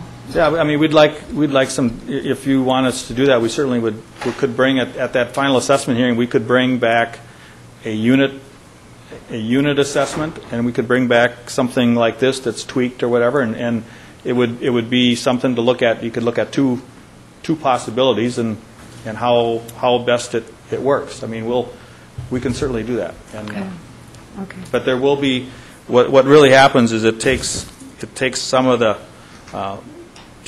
burden on the properties along Eden Prairie Road and puts it farther back. Right. And so it's in some cases you might think it's more fair, but then others for example, now parcel 9 has no further cost, where these people in the back, these properties in the back, are going to have assessments, or we're going to pay for Beverly Road as well as internal roads. Right. So there's never, I can't imagine a formula that makes everyone pay the same per unit. It's just, I don't think that's possible. Yeah. Is there anyone else from the audience that wants to address the council? Sure. And then was there another person back? Did I see another hand back there? Okay, one there. Okay, thank you. Hi, my name is Chris Klein. I live at 9850 Eden Prairie Road. I'm parcel number 10, I believe, in the corner there. And my issue is a couple questions. We keep calling this a collector road, yet I have 170 feet and I'm paying $41,000, I believe, for road improvements along that part of the road for a collector road. It's not a neighborhood road, it's a collector road, you've been saying. I don't see how that benefits me. It seems if it is a collector road, why isn't the overall cost being taken on by more of the properties? The examples you were given, the lot next to me is the one you mentioned, number 9. He has a long lot that's suitable for division along Eden Prairie Road. My lot is narrower and the length runs along Eden Prairie Road. The house that's there now is kind of in the middle of that area and couldn't be divided across Eden Prairie Road. If it were divisible, it would be on Beverly Drive, which means the utilities would have to get there by going through my current house by some means. So it doesn't really make sense to see it as being a benefit to me to have those road improvements because I can't really utilize them anyway without tearing on the house. The second question was, with Eden Prairie Road being a collector road, do you see the speed limit on the road changing at all? Will it be what it is now, or do you see increasing it, or how would that change? Okay. Thank you. Thank you. Mr. Rue? We would likely design this road for a 30-mile-per-hour design, because I think that's what we've done up in the northern section. But as long as we don't request a speed study from MnDOT, we can sign it at 30. And that's what it's currently signed at, and that's assumed that we would leave it at. Okay. Mr. Showalter, did you? I'll defer to you. Okay. All right. Go ahead. Hello, my name's Chris Klein. I am the number 5 on the map, and I don't think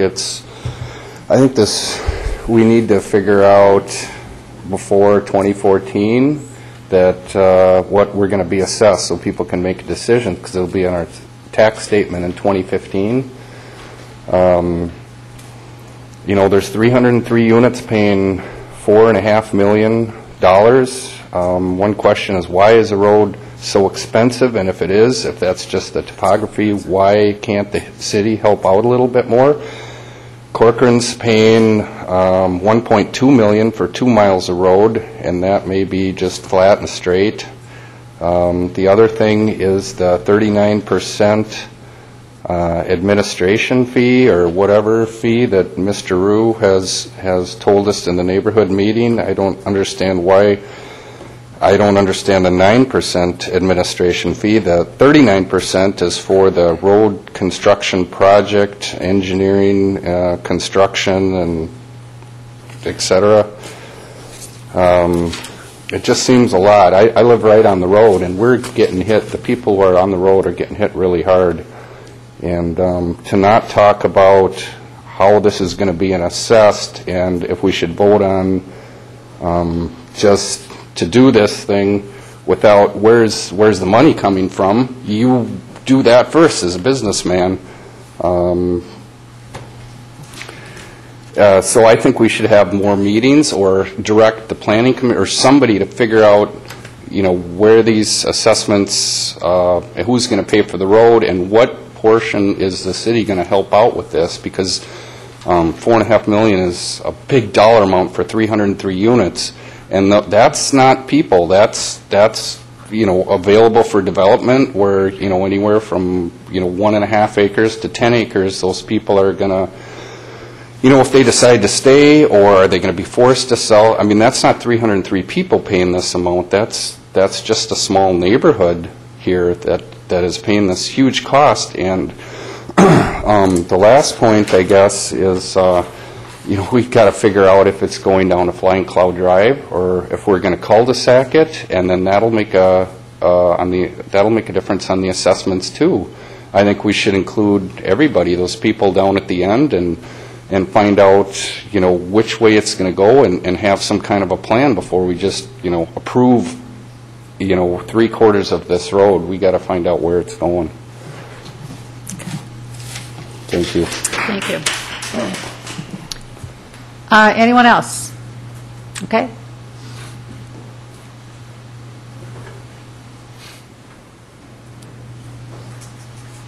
Hi, I'm Deborah Peterson, and we live off of Turnbow Road, actually. But what all I want to do is talk a little bit more, ask a couple of questions briefly about maybe what Ron addressed, and that this is a collector road. And first of all, I've got questions. Is Eden Prairie Road, Spring Road, the same collector road that this is? No. Okay, how wide is that? Well, Spring Road is a rural section, so it's probably 24 feet wide, but it's got some shoulders. So it's, I don't know, the shoulders are fairly narrow. The northern section of Spring Road is much wider. It's probably 38 feet wide, okay. the improved section, but once you get down closer to Flying Cloud Drive, it's a narrower rural section. Okay, so it just appears to me that as people come down Eden Prairie Road, they're going to take Eden Prairie Road. Instead of going Spring Road, you'll just easily take that right by Grace Church and go down Eden Prairie Road. It just seems like it is a collector road, and if it were a collector road, then evidently then we can get county or city or state funds for that. And I can't imagine that you would ever cul-de-sac that, because I remember, and Sherry Butcher in 2008 said in 2002 or 1, when they approved Hennepin Down Village, that if that road would have been closed, Eden Prairie Road would have been closed and Prospect Road wouldn't have been taken through, that that project would not have been approved. When you've got all that development, meadows and all the rest of them, and all these number of houses, how can there only be Prospect Road and then north on Eden Prairie Road to let all these people out?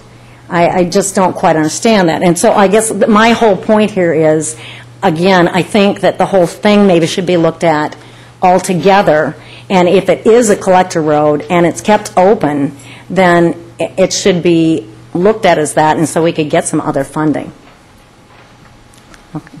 Okay, that's all I wanted to say. Oh, let me see if there's anything else.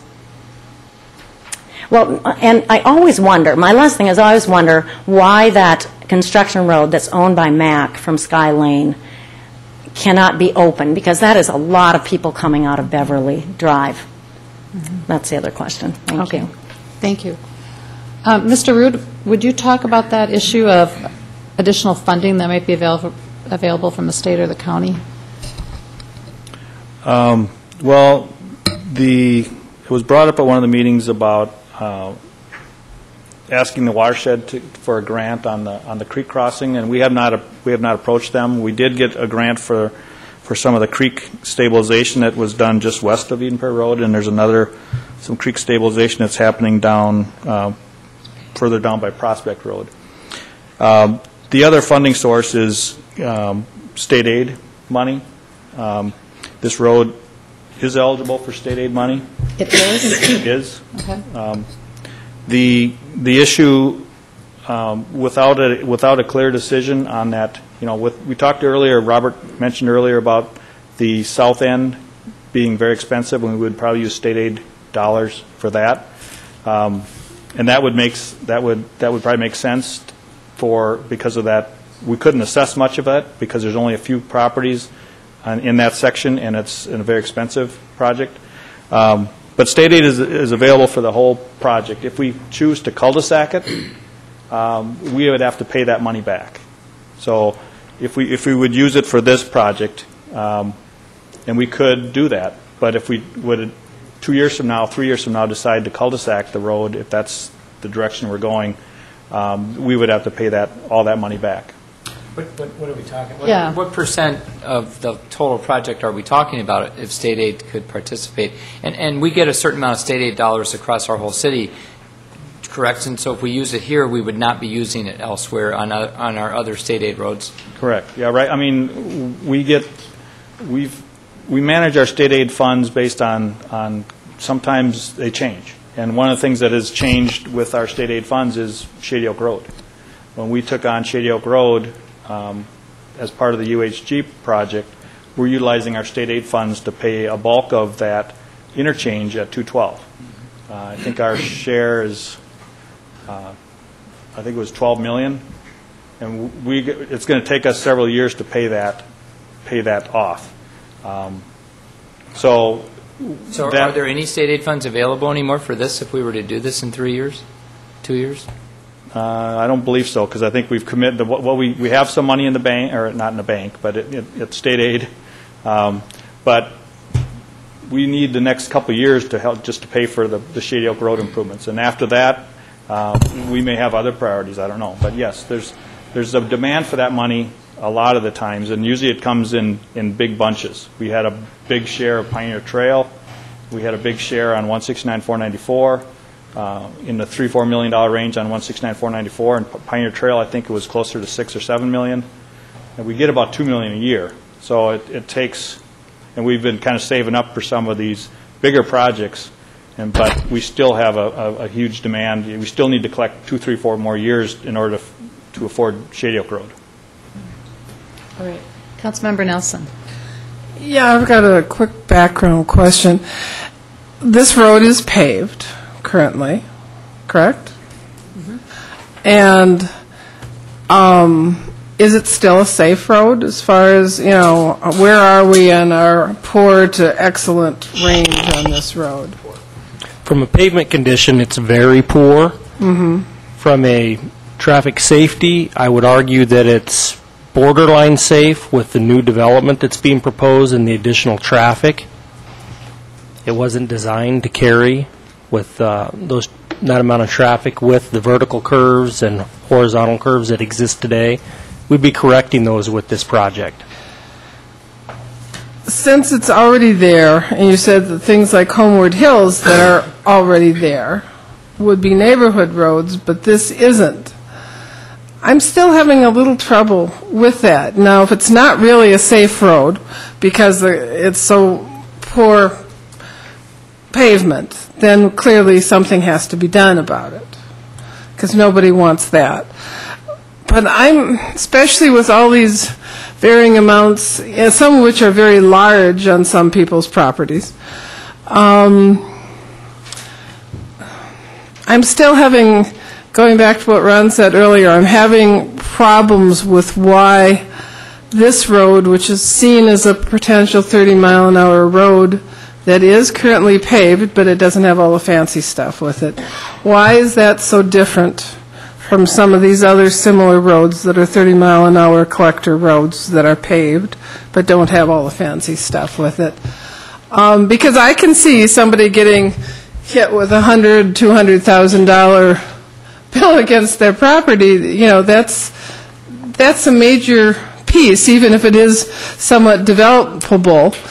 When they developed it, it would be one thing, but and there's always a problem if you have a very large piece of property of staying on it. There's some give and takes for that, and it can be expensive. But this whole thing, though, with not knowing how we're paying for it, how come this one is different from some of the others, and how we're going to do it, it just feels like we're not quite ready. Maybe it's another month from now before we're ready to say, let's continue with this. It's got to be somewhere soon. Obviously by next summer it sounds like this road needs repaving or something to make sure we've got safe pavement. Okay, this is a public hearing. Is there anyone else? Okay.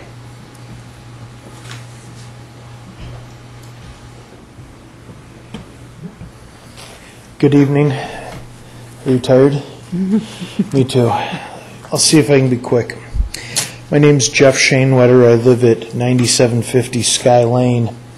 And on a personal level, I have only 3 messages tonight. 1, save the city $4 million. you don't need to do this project. 2, what you do need to do is overlay the road so it becomes less of a cart path and looks as good as Beverly Drive looks now. That's important. If you haven't been out to Beverly Drive in the last 10 days, you need to go out and see what my company did on my dollar with no help from the city. Never cul-de-sac that road. That connectivity needs to stay together, and that's a consistent message. Now I'll give you my presentation. First of all, on a professional level, I support the project. On a personal level, I think it's more than we need to do. Does that make sense? We need to fix the road, but an overlay similar to Beverly would get us there. So I support the project.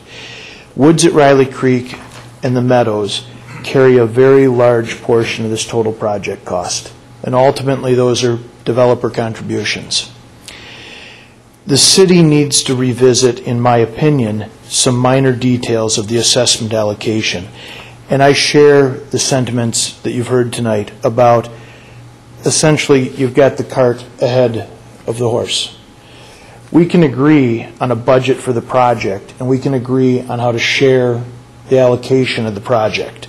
And if the project comes in 10% under budget or 10% over budget, then those pro rata allocations that are agreed to in advance can be modified. The idea that we're going to agree to spend $4 million without a concise understanding of how that $4 million gets paid, I have a great deal of distaste for that idea. So the fair share concept is very important. The fair share discussion has to be part of the project discussion. Can't come later. That doesn't work. So I've put together a little memo.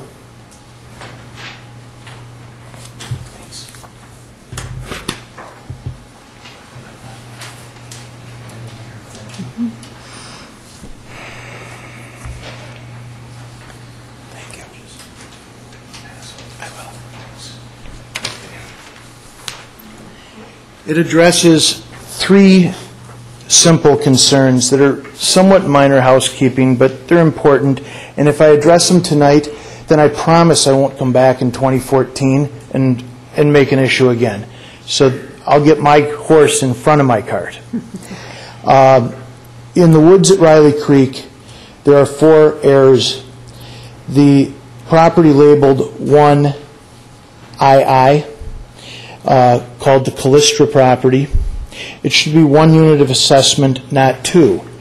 There has been a plat approved, but that plat has since expired and was never recorded. Property 1HH, the Scott property, that should be 1 unit, not 2. There was a plat contemplated, but that application was withdrawn or modified. Parcel 1GG, it has no ability to participate in any future subdivision because a house has been built now between it and the road, and so it's landlocked. So the concept that it's greater than 1 unit, impossibility. Parcel 1BB is owned by JMS Custom Homes. It should be 1 unit, not 2, because there is not yet an approved plat for that parcel.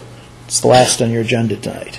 If that plat's approved, and then if subsequently the plat's actually recorded, then I am in complete agreement that I should be assessed as proposed, and I'll be more than happy to pay a double assessment on that property. That's fair. But not if I don't record the plat. Mr. Shane, could I ask you, the Callistra and Scott property houses are already built there? That's and correct. They're built in a way that the lot can't be subdivided now? That's not true, but I'll answer both those questions. The Callistra property could be subdivided because it's about 27,000 square feet. There is an approval that it's either very close to expiration or has expired. The fact is the Callistra family had the opportunity to buy either the front or both parcels. They elected to buy one as one PID number, so we never did record that approved plat. And without that plat being approved, there aren't 2 parcels. So that's 1 parcel. If at any time in the future that plat was recorded, I think the city should expect to get paid a double assessment fee on that lot. I'm being brief. Moving on to the Meadows. At the Meadows, we have paid $333,000 in assessments per our developer's agreement. That's on average about twice what any of the lots at the woods at Riley Creek are. Unlike Toll, we were assessed, and all our water is retained on our property where we built our own ponds and retained our own water on our site. And yet, even with the city's direction to require that pond to perk and line the bottom of that pond with sand, we're still participating in the proposal the way it is in the area-wide storm.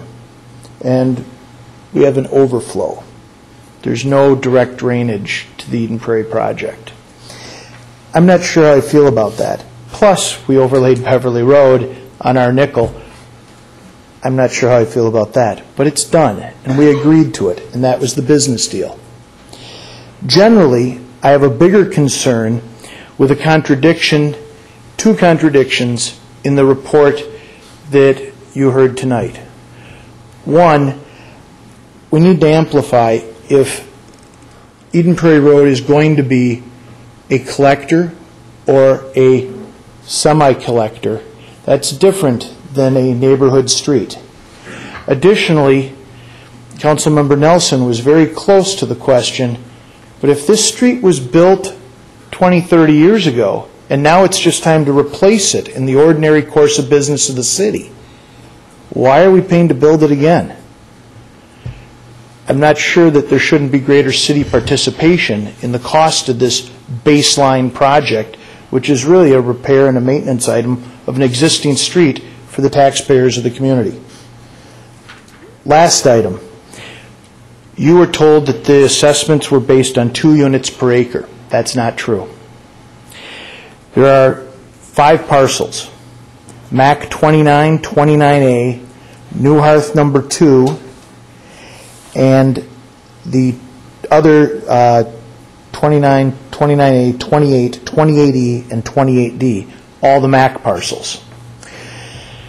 Those parcels, A and B, total 27.84 acres for potentially, if we were using 2 units to the acre, 56 units. That's not what the matrix that you've been supplied shows. These parcels should be reasonably expected to pay assessments in such amounts, just like every other parcel similar in status on your map. The assumption is based on securing density equal to their neighbors. Once upon a time, there was a safety zone that extended over some portions of these properties, and maybe they would have been developed at lower densities. But based on the recent MAC agreement and the modification of the safety zone, that's no longer true. In fact, the MAC has an application into the city to rezone that property and change the guide plan. With those changes, the minimum density that should be allocated to those properties is 2 to the acre. 28-unit increase would result. That would be, of the 330 units, a savings of approximately 10% to every single one of those 330 units, and it could be pro rata or allocated some way. We need to make sure that everyone is paying their fair share.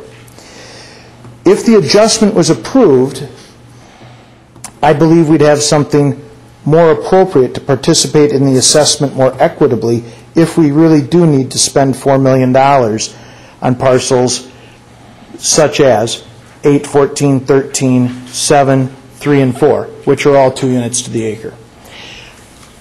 I don't have any questions. I support the fact that we have a very dangerous and unsafe Eden Prairie Road. It doesn't need to be a $4 million project. It does need to be attended to very quickly, and I support some prompt action by the council. Thank you so very much. Thank you. Anybody else?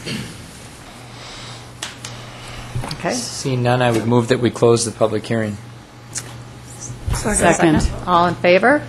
Aye. Motion passes. Okay, council discussion, questions for staff?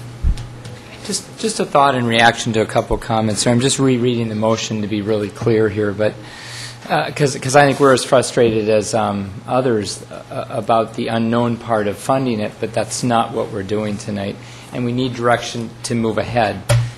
And I think, in general, we should not just overlay it, because I think that's a short-term solution that doesn't get at the water quality issues. With the creek right there, we need to curb and gutter and capture water. So, but our resolution tonight, I'm not making the motion. I'll read it for everyone and all of us to make sure it's understood. But so we're going to adopt a resolution that will order improvements and preparation of plans and specifications. So out of that process comes all the, the skin on the bones that basically has been talked about tonight. But we need to go down this road. This is the way city government operates when we do assessments. We order the beginning of the process of planning. And I really believe, unless staff corrects us here, that's what we're doing tonight. And we can't get off of ground zero if we don't do this. And Councilmember Case, just to add as well, and you go down that road, and it's possible in certain environments that your bids don't come in within the engineer's estimate, and there are other thresholds that you may reach where you don't move ahead with the project. So, you talk about the cost. I think in some respects, staff is saying that they've done an analysis of this project and they've come forward with a potential plan to assess it and pay for it with an estimate and a timeline. And unfortunately, talking about not seeing plans and specs, as you said, it's because they have not been completed yet. They've not been put together. The project's not gone to bid, and the assessment policy or the assessment role has not been finalized. You have a preliminary assessment role. What's important in terms of the neighborhood meeting and the public hearing tonight is to get a feel for how that plays out as you head toward a final assessment role. It may be tweaks. It may be major changes that you make, and having that direction now does give us quite a bit of time to work with the potential assessment, to work with the cost of the project, and to further discuss. But you're exactly right, Councilmember Case. This is an action to say you want to move ahead with the information you have, and you want to move to putting some plans and specs together. Well, to let people know, we heard a lot tonight. I think that we're already concerned about, that now we're more concerned about. And I think as we move down, bad metaphor, but as we move down the road here towards rebuilding this, we need to really, I think, shore up how we're going to fund this fairly. And I don't know that we're comfortable with a lot of the metrics that we heard tonight, just that we need to be involved again. So I don't know what that is in the process, and I'm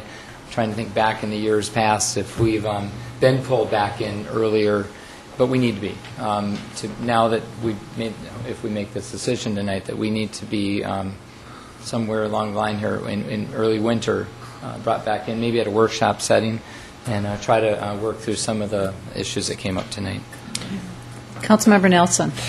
One thing that had come up there that hasn't been answered is this cost for this road typical for what any road would be, or is there something that makes this a higher cost road than typical? But is this cost average, or lots more than average, or cheaper than average, or? This is probably a more expensive project than most. I'd say that the section in the middle is probably relatively the same cost as what we'd see. But the creek is the creek crossing is expensive. It's a very long culvert. It's skewed. There's quite a bit of soil correction that's needed there. There's a lot of creek realignment, and there's quite a bit of work in that northern piece, that northern section north of Prospect Road. That's substantially higher than normal. For what reason? Soils, the creek crossing. The creek crossing is south of there, though. Of Prospect Road? It's north of Prospect Road. Oh, it's north? Okay. So it's the creek crossing and there's a lot more grading in there as well. I think the road profile changes 7-8 feet in there. So quite a bit of grading, soils issues, and the creek. That's probably the biggest. So you can't just go in the current road bed, basically. No. Councilmember Aho. I'll make this very brief, as I can't talk very much, but my comments are, I think safety is critical, and I think we need to do something. We need to do something soon. I don't want to wait too long on this. I think comments about making it a cul-de-sac, we do not want this to be a cul-de-sac. It has to go through. I think we all agree with that. I would like to see a complete plan of what the connection to the ultimate connection at the south end would be before we just go ahead and start approving plans. I'd like to see that whole plan of how that would connect. I think we need to see that in order to determine how this is going to play out. We don't want to have roads in poor conditions, and safety is a huge issue. So let's move forward with doing something. Let's get a better plan, and then let's figure out how to fund this in a fair and equitable manner for everyone. And we need to do that. Our residents expect that, and they deserve it. Okay, in the spirit of moving forward, I move to adopt resolution ordering improvements and preparation of plans and specifications for Eden Prairie Road south of Riley Creek Street and utility improvements. Is there a second? Second. All in favor? Aye. Aye. Opposed? The motion passes. Thank you. The next item is Perry Ryan. Mr. Getchell. Thank you, Mayor and Council. You have a request for a sloped ground review on 1.1 acres. This is at 10197 Eden Prairie Road. The applicant wishes to construct a driveway on the property that has slopes greater than 12% and an elevation change of 30 feet. The property is zoned rural, and the expected use of the property is agricultural, so therefore the driveway and traffic entering the site is expected to be minimal. The existing topography and curvature of the road would require substantial grading.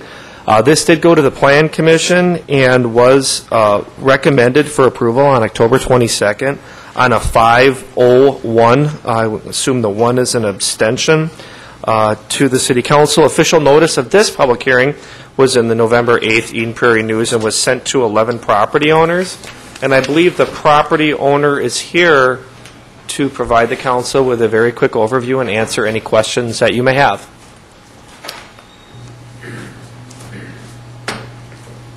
Thank you.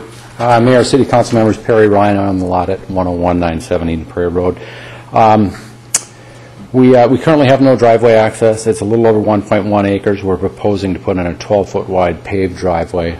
Very low disturbance. We're only disturbing 7% of the property. A little bit of a clarification, although officially we are here before you for a sloped ground review, which the trigger point of that is 30-foot difference in elevation. If you look at it, even though from our lowest point that we're doing grading to our highest point is 30 feet, typically we're grading in that high banked areas, and it's only about a 10 to 12-foot elevation that we're grading from one point to another. So just want to point that out. We've worked with Mr. Rue's engineering department. We've met their requirements as far as site distance. We're not only providing a safe entrance for egress and ingress on the road, but also we are improving with the grading that we're proposing the safety of all drivers along Eden Prairie Road. So again, we've got limited tree disturbance, and it did pass on a 5-0 vote. I'm not sure where that one came from. I don't think that was correct. I don't believe there was an abstention. And we would stand for any questions that you may have. Thank you. Thank you. It seems to me that we looked at this a few years back.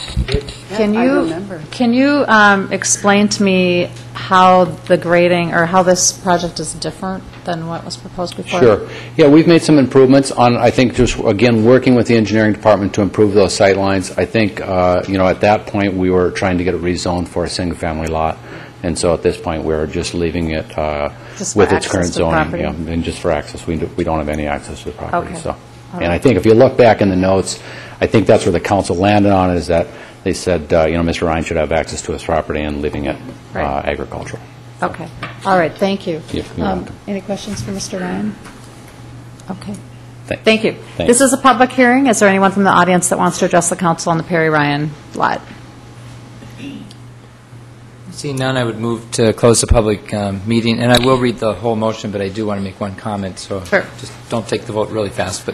And approve and authorize issuance of a land alteration permit to Perry Ryan for property at 10197 Eden Prairie Road, subject to release by the city engineer upon determination that the final contract documents conform to plan stamp dated November 20th, 2012, as approved by the City Council. Is there a second? Second. Any comments? Just Mr. real Case? quick, I drove down there today, and the sightlines are bad, but I think because it's agricultural use, I really do think it's acceptable to have the driveway coming out right on that turn there. And I do think the Perrys deserve access to it as an agricultural use, and we did look at it for zoning in terms of a house, and it was non-compliant. The Musa line touches the northeast border but doesn't come down onto the lot. Someday it might, if with council action, it might get sewer and water possibilities in the years to come. Some future council would have to decide whether to put a house there. But I do think we sent the Perrys away before with the idea that use the land as open land, and God bless, and I think now they deserve at least to have a driveway in so they can do that. So. Agreed. Thank you. All in favor of the motion? Aye. Opposed? The motion passes. Thank you. That brings us to our next public hearing, which is Home Depot. Mr. Getchell. Thank you, Mayor and Council. You may remember this item was continued from our previous council meeting. This is a planned unit development concept on 13.16 acres planned unit development district review with waivers, a zoning district amendment within the commercial regional service zoning district. This is a continued item for an expansion of the garden center for Home Depot and a potential truck rental. At the prior council meeting, there was this item was continued due to concerns with the screening of the truck rental, and there were also some other issues that residents brought forward at the meeting related to noise and business being conducted that they could hear throughout the neighborhood. And I think you'll see in the packet those concerns are addressed, and the outdoor speakers were discontinued, and it's our understanding noise isn't a concern. They've relocated the truck rental area behind the garden center, so it would be screened and most likely not visible from Valley View Road. And I believe the proponent is here again tonight if you want to add anything or address the council or answer any questions. Good evening. Thank you, Mayor and members of the council. My name is David Behrens. I'm principal with Greenberg Farrell Architecture, and I had the fortunate opportunity to speak before the Plan Commission when we first presented this. Honestly, it was a brief conversation about the garden center and the Penske truck rental program. The garden center in itself is a housekeeping issue. The good news about this is Home Depot, specifically the garden center, is very successful in the spring. There's high demand for it. And unfortunately, when we built the store, we should have built the garden center slightly larger. So really the presentation relative to the garden center, ideally it would have been something that we would have liked to have been approved at the last meeting, simply because we're trying to get it constructed prior to the spring season when it'll have the greatest amount of impact. That didn't happen, but we're figuring out logistics on to allow that to happen if you do so choose to allow that to get approved. At the same time that we brought that forward, well, I'll back up. We did address the neighborhood issues. We've turned off the loudspeakers. We find it unfortunate that it was during the public hearing that we truly got recognition of that going on. Due to modern technology and radio systems, we don't need that any longer, so it was simply turned off. The other issue then is the Penske truck rental. It is a relationship between Home Depot and Penske. The success of Penske truck rental, or this program for Home Depot, is in essence not to have trucks in the lot. If they have trucks sitting there, it means it's not a successful program. They want them out on the road. They want them rented. They're not supposed to be there for any time period longer than 24 hours between drop-off and pickup type of thing, and less in that circumstance. So we don't believe there's going to be a large volume of trucks there. It was never a priority for us to put them in the front parking field. When we first came forward, we tried to identify where we thought the best location would be, which was placing them more towards the very large retaining wall away from the residences. As we heard concerns and made additional presentation about that, there seemed to be some logic as far as moving it over to the garden center side of the project where we've got a fence, where we've got a high volume of landscape material that for the most part, for 6 months out of the year, will be 100% screened. For the other 6 months, there's a pretty large, substantial amount of evergreens that have already been planted within that location. In addition, when the garden center expands out, it will push that presence even further back into the store. And I've got all kinds of slides. My staff decided I need a 40-slide PowerPoint presentation, which I won't bore you with this evening based on the other presentations. So I'm simply, yeah, exactly. So I'm simply here to answer any questions, any concerns you might still have about either one of them. We certainly would like to move forward with the garden center. The Penske program it's an opportunity for Home Depot. As you know, every retailer out there is looking for ways to reinvent themselves and to make themselves successful, specifically in the world where people are buying more things online, people are finding more opportunities to go elsewhere, and this is an opportunity for Home Depot to keep and generate more revenue for their business. Okay. Thank you. I know you personally addressed a lot of my concerns with the changes that you've made, so thank you for that. Mr. Case. A quick question or a couple. One is I probably preferred the truck rental to be by the retaining wall also, but I know that my council colleagues did not, and I'm okay if you're okay moving it over, and I'm sure you'll try to keep that quiet on that side. I did have the occasion to visit every neighbor, I think, that abuts on the north side and then the west side, Home Depot, and I, in discussions, the speaker issue obviously came up, and you've rectified that, but the issue at nighttime of box crushing and just activity that's going on behind the store at 2 and 3 and 4 o'clock. Obviously, if it's deliveries that have to be made, nobody wants to curtail Home Depot's operations. But all I need really is maybe just a verbal tonight that you just look into that. But are there things going on in the middle of the night that really could be done in the middle of the day? And that was the only thing that I picked up that I wondered if that was something that maybe could be addressed. And what I should have also introduced, I brought with me this evening Jason Barker, who is a store manager for Home Depot, so he could hear any additional concerns and comments. Obviously, any business, there's always things that happen, and box crushing and so forth, I'll let him address if there's different things like that. I know there's a commitment to clean up the presence and the appearance of the store by getting this expanded garden center. At the same time, that may allow them to operate better and to address some of those issues. But if there's more specific, I can certainly invite him up. And I think it's just, I want to hear that there's a sensitivity that you realize there's actual residential development within 200 feet on two sides of that store.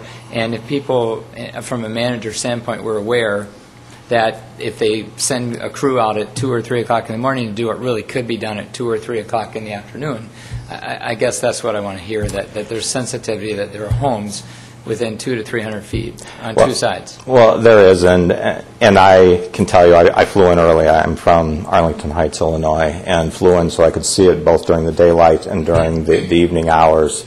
And I drove those streets to understand what can be seen, what can be heard from different directions. And from the residences, there's specifically a point where it comes closest to the Home Depot where there is an opening, which would allow a little bit more noise to go through, specifically over top of the park itself. There's some greater visibility from the road, but it trails away from the Home Depot. So I respect that. I also speak directly with corporate, so there's two sides of conversations. I'm reporting back to Home Depot corporate as to the success or failure going on this evening, and at the same time, you've got the store manager hearing the same concerns. I'm comfortable with that. Okay. Thank you. Thank you. Thank you. This is a public hearing. Is there anyone from the audience that wants to address the council on this? Okay. Seeing none, I move to close the public hearing and adopt the resolution for Plan Unit Development Concept Review on 13.16 acres and approve first reading of the ordinance for Planned Unit Development District Review with waivers and zoning district amendment in the C-Reg Serve zoning district on 13.16 acres and direct staff to prepare a development agreement incorporating staff and commission recommendations and council conditions, and approve and authorize issuance of a land alteration permit for the Home Depot Garden Center expansion / truck rental project subject to release by the city engineer upon determination that the final contract documents conform to plans stamped, dated October 16, 2012, as approved by the city council. Second. All in favor? Aye. Opposed? Okay, motion passes. International School, Mr. Getchell. Thank you, Mayor and Council. You have before you a PUD concept review for an addition to the International School in Minnesota. The proposal involves a 3-story, 20,000-plus square foot residence hall, in addition to some possible future residence hall additions as well, and a future 16,000 square foot administration office building. The project is requesting one waiver, a building height waiver from 30 to 42 feet. And on their October 22nd meeting, Plan Commission voted 5-0 to recommend approval of the project. And we do have, I believe, the project proponent here as well to provide a brief overview of this project and answer any questions that you have. Okay, thank you. I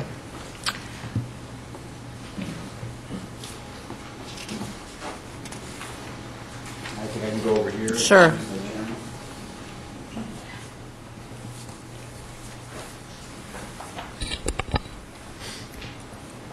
Excuse me, before you start, is there anyone from the audience that's going to want to address the council on this proposal? Okay.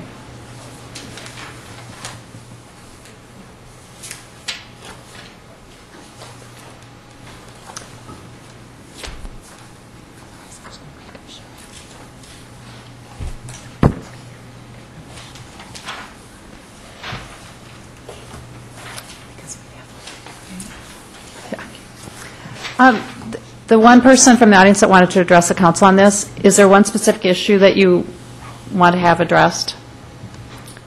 Yeah. Okay. Because this is getting to be a long meeting, we still have lots of public hearings. Would you like to come up and state what your concern is so that he could maybe focus his presentation on that specific item? Because does council have a lot of questions on this? You would want to open the public hearing, though. Right, so you go okay. ahead and open the public hearing, yeah. It hasn't been opened? Okay, you mean just say, this is a public hearing? You say okay. the public hearing is okay. open to take comments. So okay. This is a public hearing, and public hearing is open to take comments, and please state your name and address for the record. I am Kelly Grisman, and I'm the Director of Planning with Three Rivers Park District. We operate and own Bryant Lake Regional Park, which is immediately adjacent the eastern boundary of the school property. Okay. And I am here mainly for just one reason. When the school district property was originally developed, the city required that the school obtain a secondary emergency access route through Park District property. So just to orientate everyone, this is Bryant Lake Regional Park, Highway 62 to the north, and this is the school property. The area proposed for improvements is the northeast corner of that property. And the emergency access road is this yellow line that would be approximately halfway or 2/3 of the way down the property line on the eastern boundary. Does that go into the dog park there? It's very close to the dog okay. park, yeah. The emergency access route right now is paved, maybe it's 10 foot wide, if that, road, and it includes a box culvert in which the road goes over 9 Mile Creek. At this point, Three Rivers Park District would like to see this access road go away. We'd like to see it go back to open space as it was originally intended. We met with the fire chief, assistant fire chief went on site earlier this year. He was not even aware that this access road existed, so was not using it. In addition, we are currently responsible, and the school district is currently responsible to maintain this, and there's some erosion occurring on the upstream side of the box culvert that we are prepared to improve this winter. However, we are not really in a position to spend that money until we know if improvements to this road are needed. When the assistant fire chief was on site, he indicated that the way the road and the access route is currently designed does not meet the current needs of what an emergency access route would be to date. So given that this was a direction from the city probably 20 plus years ago, it's currently not being used, the fire department did not know about it, we're recommending that it go away. However, if this is still needed, we would like direction from the city as to what type of improvements are needed so we can coordinate that with the school district and with our erosion control project in a timely manner before we have a larger issue on our hands. Okay. All right. Thank you very much. We can answer that, Mr. Held. We have your letter in the packet, and I know we've been talking. We did have this conversation today with the fire chief. There is no need for that access any longer, so that would be something that could go away if there is no need for it. And from our standpoint, there isn't. Okay. And it doesn't require legal action, you just have it go away. Yeah, what does that mean? When we would come back for second reading, I imagine it would be a modified development agreement item. I assume it was handled that way in the original development agreement. Mr. Rosso, do you have a comment on that? Just that I don't believe it's been opened as a public road, so no vacation would be necessary. But we'll check the development agreement. I think Mr. Jeremiah is correct. Okay. Great. Does that address it? Okay, thank you. Thank you. Thank you. Okay, so the well, Unless you have questions. does anybody have questions? The only question that I came up with that I was asking Mr. Getchell about was how many anticipated residents are in the hall, but when I was digging through the 539 pages, I did find that. 35, correct? Yeah. Yeah, okay, so that was, any other questions? Unless you're really dying to make a presentation. Okay, well, we're thrilled the international school is doing well, and the expansion is great, and it's been really fun watching that school grow. Yeah. So, council, is there anyone else from the audience that wants to address the council on this? Okay. Seeing none, I would move to close the public hearing and adopt the resolution for planned unit development concept review on 58.29 acres and approve the first reading of the ordinance for planned unit development district review with waivers and zoning district amendment within the public zoning district on 58.29 acres and direct staff to prepare a development agreement incorporating staff and commission recommendations and council conditions in this new item of the No access. need for the access road. Yeah, okay. Is there a second? Second. All in favor? Aye. Aye. Motion passes. Thank you very much for your understanding. It helps us move along. We're now actually halfway through our agenda pages, so I'm thrilled. It's almost 9:30. You're welcome to stay, however. Thank you. Okay, the next item is the Schuessler Barn, Green Acres. Thank you, Mayor and Council. We have a resolution for a planned unit development concept here as well for the barn on 14150 Pioneer Trail. It's a project I think many of us know quite a bit about on 2.68 acres. And in this case, Steve Schuessler wishes to use the barn as an event center and build an accessory structure in the rural zoning district. This requires a property to be designated as a heritage preservation site and requires a conditional use permit as well. So you see later on, we also have action related to this item in terms of ordinance adoption and historic designation coming up after the public hearing section. The Plan Commission did unanimously recommend 6-0 approval of this project at their October 22nd meeting, and I see the project proponents are here as well to answer any questions that you may have. Okay. Thank you. Council, any questions for staff? Okay. Mr. Schuessler, did you want to do a presentation? I think that Mr. Erickson, if it's okay. Okay.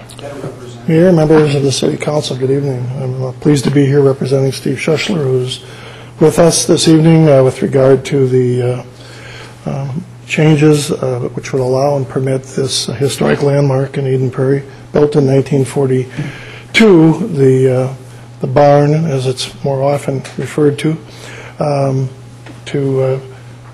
gain the rights to allow it to become a mini event center.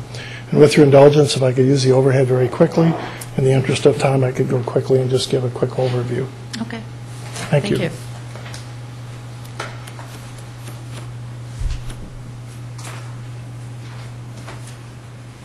that at this location? I think there's a mark on the table, isn't there? There might be something on it. I'll find it real quick here. Yep, Zoom in on that. Thank you. This is the historic barn that we're referencing this evening on Pioneer Trail across from Flying Cloud Airport, specifically across from Thunderbird Aviation. And the proposal, as it has evolved, in my involvement, is involved with the entitlements, working with the various agencies. I work with Dennis Doyle at Welsh, do the entitlements for Welsh development. Mr. Schussler has continued to move forward over the last 6 months, gaining approvals from multi-agencies. You'll notice there's an addition or an appendage on this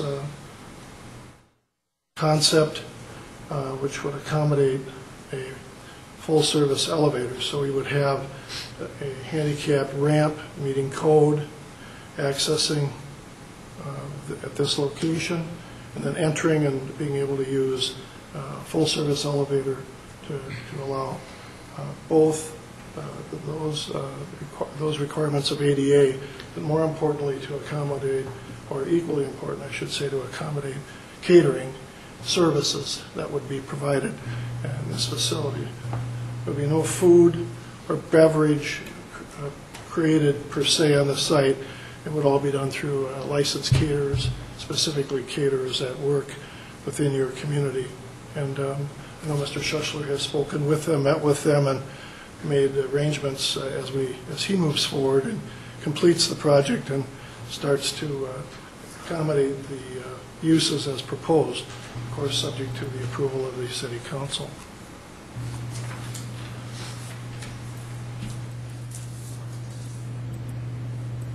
Also on the site, there's a proposal for a shed to accommodate some of the on-site amenities and maintenance equipment necessary to operate the facility. And this is identified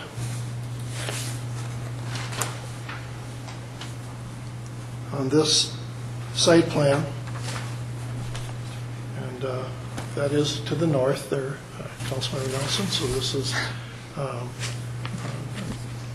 accurate portrayal of the current existing barn with the elevator addition, the ramp, the handicapped parking area, the 15 stalls being requested by the City of Eden Prairie, retaining the gravel surface as required by the State Historical Preservation Office.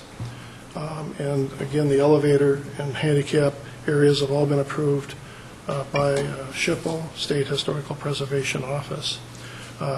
Currently, we have an application into the FAA for approval of the storage building. It is the right height, it is in the right location, it's away from the clear zone as depicted on the dotted line, and have every belief based on Bridget Reeves' comments from MAC that that will be approved, but it is a process, and we're about a month into that approval process.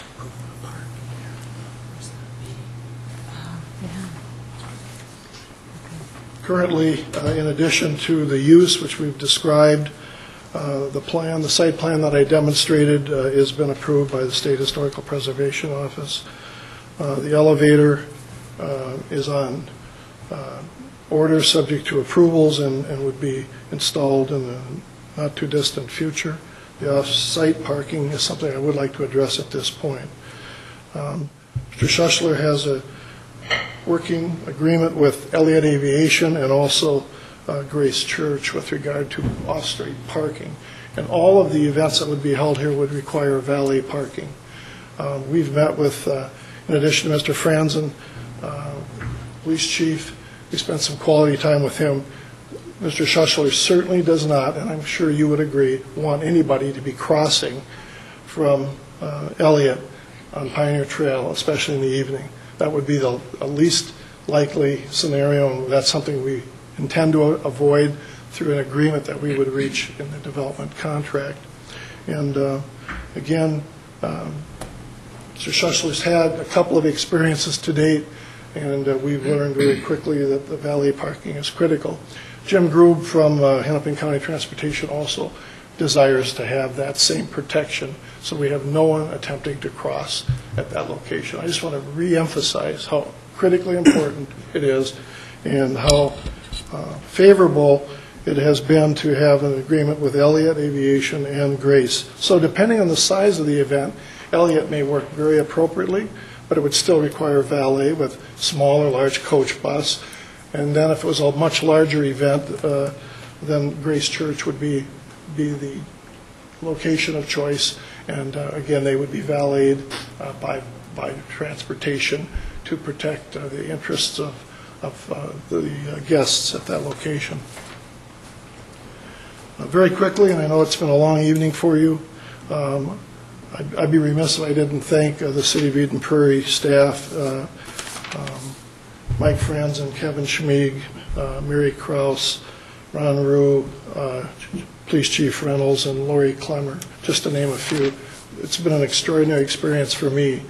And I just want your viewers and you as a city council to know how user-friendly, how customer-friendly, and how your staff goes out of their way to work with groups like ours. And we'd be remiss if we didn't express that view at this point. But from my standpoint, in my previous career, I've never been involved in a more complicated process with regard to entitlement in my career of some 40 years in the public sector. Hennepin County Transportation, Hennepin County Health, Minnesota Health Department, Metropolitan Airports Commission, Minnesota Historical Society, State Historical Preservation Office, Metropolitan Waste Control Commission, the FAA, and then if that wasn't enough, we've got Magellan Pipeline. So you've dealt with any one or more of those groups, you can appreciate how we've had to persevere, and I really appreciate Mr. Schussler's utmost patience, and we will get to the finish line. Your Heritage Preservation Commission is very accommodating. This would be referred to, as you probably have driven by, you've seen the very unique signage, the Green Acres. It's Green Acres Enchanting Event Center. Nobody could come up with a phrase like that other than Mr. Schussler. I'd be pleased to answer any questions. Again, we're seeking planning and development concept review, a zoning district amendment, and a site plan review. And we appreciate your time this evening. Okay. Thank you. I appreciate your plodding through the complexity of this project, and thank you for the nice comments about our staff. That's wonderful to hear. And I think all of us up here, as well as most all residents in the community who are aware of this site, are excited about the coming of this event center. Just one quick question. What is maximum capacity you anticipate for this center? 299. Okay. All right. Regardless of whether it's indoor or indoor and outdoor? Yes. Okay. All right. I think Councilmember Case, you had your light on first, and then Councilmember Nelson. Do we want to have a public hearing first and then close it? Or Sure. not? Sure. Does anyone from the audience want to address it? Okay. Anybody else after Mr. Wiesner? Okay. Congratulations. My name is Basil Wiesner, 8293 Mitchell Road. I heard, what I think I heard, is there will be handicap parking at the barn. Yes, sir. And how many spots will that be? One officially, but in reality, I think you could have two handicaps. Will that then allow us to have valet parking for the handicap vans?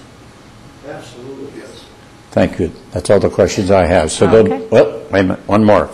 So I can take my handicap van, since I used to be in the transportation business a long, long time ago, sir, when you were just a teenager. Anyway, you'll be able to drive right up to the door and take the wheelchair into the elevator. Absolutely. Thank you very much. That's all the questions I have. If I could respond additionally, if I could. Early up in the summer, I brought in the largest coach bus available by any vendor in the Twin Cities, Schmidt & Sons, who run Southwest Transit.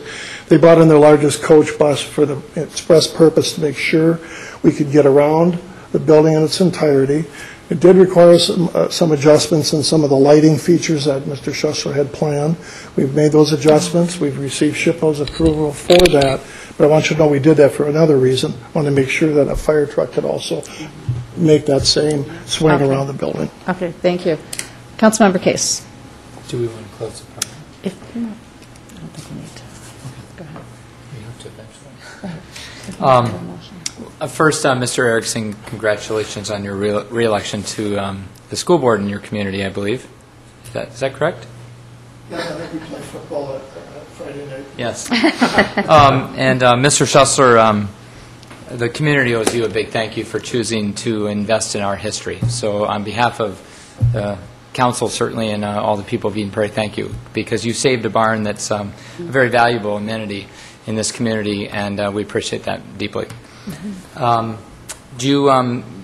Should we close the public hearing and then allow, I know you had something, or do you want to make the motion and then speak, or? I'll make the motion. So I would move that we close the public hearing and adopt the resolution for Plan Unit Development Concept Review on 2.36 acres and approve first reading of the ordinance for Plan Unit Development District Review with waivers and zoning district amendment in the rural zoning district on 2.36 acres, and adopt the first reading of an ordinance to designate the Goodrich Ramus Barn as a heritage preservation site. Second. All in favor? Wait, sorry, discussion. Councilmember Nelson, that's the whole point. So. Yeah, no, I did have a quick question. Given the parking shown on your map and such, is there still going to be room for the cows, given that parking? With Mary Ann Heidemann's expressed approval, she's still was taken back, I think, by the cows and the geese, but she's coming around, and I think the Historical Preservation Organization will eventually acquiesce and approve them to stay. But the parking doesn't preclude the cow placement? None whatsoever. It was all we worked our entire plan around the if you will, the preservation of the animals.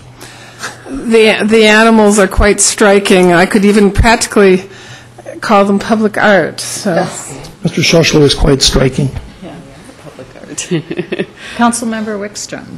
Oh, yes. I just wanted to make a couple of comments. One is welcome to historic preservation, because that list is very typical when you're renovating or doing any kind of rehabilitation. So thank you for your perseverance on that. I just wanted to say, really, in the spirit of Charlie Nelson, who was a former SHPO director, this is a wonderful, wonderful adaptive reuse that is so creative and artistic, and combining all these elements that we so value in this community, which is historic preservation and art, but also safety, and that you've come up with this very efficient solution to the parking question is very important, and that you also have figured out that even in a smaller structure, it's really important to have an elevator so that there's access to all residents of Eden Prairie to be able to enjoy such a beautiful historic monument, really, in our community. That doesn't always happen. It's very difficult to retrofit older buildings.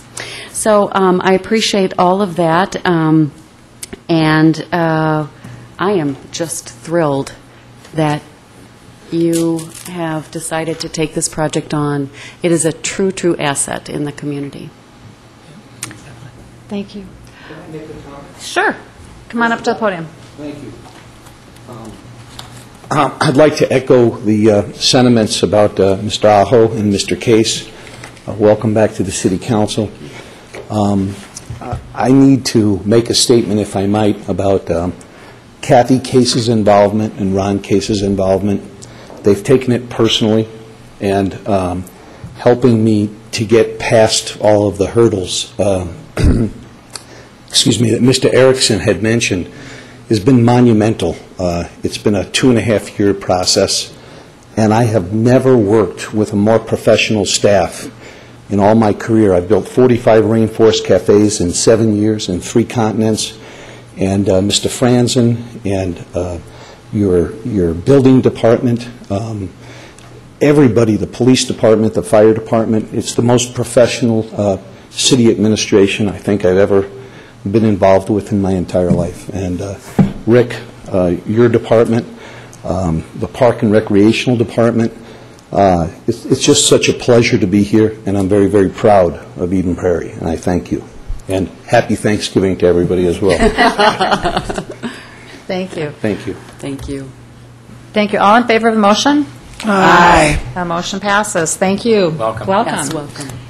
All right, Ridge at Riley Creek. It's our last public hearing. Indeed it is. Mayor and Council, our last public hearing is a resolution for a PUD concept review and a preliminary plat on .76 acres at 9567 Sky Lane. This involves a Ridge at Riley Creek that was given preliminary approval for 5 single-family lots on February 21st council meeting in 2012, and JMS has modified their plan to now not include 2 of the parcels at 9667 and 9687. So the revised proposal is to plat 1 lot into 2 existing lots, and they do meet the requirements of the R113.5 zoning district. The Planning Commission voted 5-0 to recommend approval of the project, and the project proponent is here to answer any questions you have. Okay. Council, any questions for the proponent? This is a public hearing. Is there anyone from the audience that wants to address the council on this proposal? Okay. Somebody want to make the motion? Sure.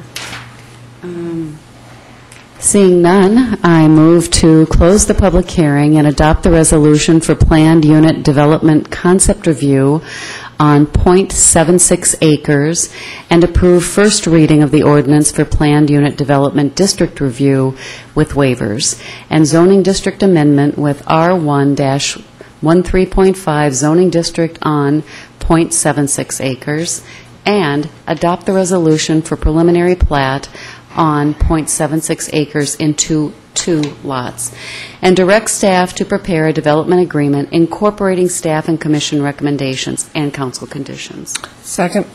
Comments? Councilmember Case. I think the original proposal, Mr. Getchell, was to split the 3 long rectangular lots each into half, I think, and if I'm remembering right, that they were stacked against each other. Yes. And when I went down this afternoon, that would not have made sense. It would have been hard to access and hard to get up. But this one does make sense, even though it cuts the 2 lots in half and smaller than the large rectangular lots around each one. It still meets, I think, the general feel for the neighborhood. And then when that road gets extended, I think it makes lots of sense. So this does make a lot of sense. It makes sense when you're down there looking at it. All right, all in favor of the motion? Aye. Aye. Motion passes. All set. Thank you for coming and sitting through this. Payment of claims. Is there a motion for approval? Move approval. Is there a second? Second. Any items to question? Roll call, please. Councilmember Aho. Aye. Councilmember Butcher-Wickstrom. Aye. Councilmember Kays. Aye.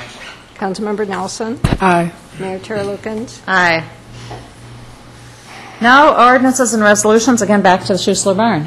Mr. Getchell. Mayor and Council, all I'll mention is then this is the second reading of the zoning district amendment and then adopting the ordinance for heritage preservation designation. Okay. All right. Any questions? I move to approve the second reading of the ordinance for PUD district review and zoning district amendment in the rural zoning district and approve second reading of the ordinance for heritage preservation site designation and adopt a resolution for site plan review and adopt a resolution for conditional use permit. Second. Any discussion? All in favor? Aye. Great. Appointments. Mr. Getchell, Southwest LRT Community Advisory Committee. Thank you, Mayor and Council. We had someone step down from our CAC, the Community Advisory Committee for Southwest LRT, due to retirement. Patrick Burnell with Super Value. So the request here is his replacement actually is someone from Super Value as well that's been pretty active with the city in LRT planning. So we asked that he be appointed to fill Mr. Burnell's place on the Community Advisory Committee. All right. Any questions? Hearing none, is there a motion? Move to appoint John Miller as representative for the City of Eden Prairie on the Southwest Light Rail Community Advisory Committee. Second. All in favor of the motion? Aye. The motion passes. That brings us to reports of council members. I had added an award item to discuss. I just would like to announce that our fabulous city website that has been recently redesigned and that we are really enjoying using and still tweaking and making it even better. It has won an award, website award in the government category from Marcom. Is that the name of the organization? Marcom, I believe, yes. Marcom, and also from Marcom, we won an honorable mention in another category regarding websites. So that's great news, and thank you to our communication staff that did that. Also, we just received word that we won a Digital Cities Award. We also won the Digital Cities Award last year from an organization that gives the award out at the National League of Cities meetings, which is next week. It is. And so now do you know a little bit more about that award? I do. We were able to place first last year in our population category. This year, I believe we were 8th or 9th, but still the top 9 or 10 cities in each category are awarded a Digital Cities Award, which will be given to us at the National League of Cities Conference next week. So we can claim to still be a digital city winner, and much of the work here has to do with quite a bit in our GIS, Geographic Information Systems area this year, and also a lot of the mobile applications that we have with our public safety, our iPads that we use for mobile fire response and pre-planning, and with the computers in our police vehicles. So we need to update the application each year and continue to show more innovation and more commitment to technology, and we were able to receive that national recognition again. Great.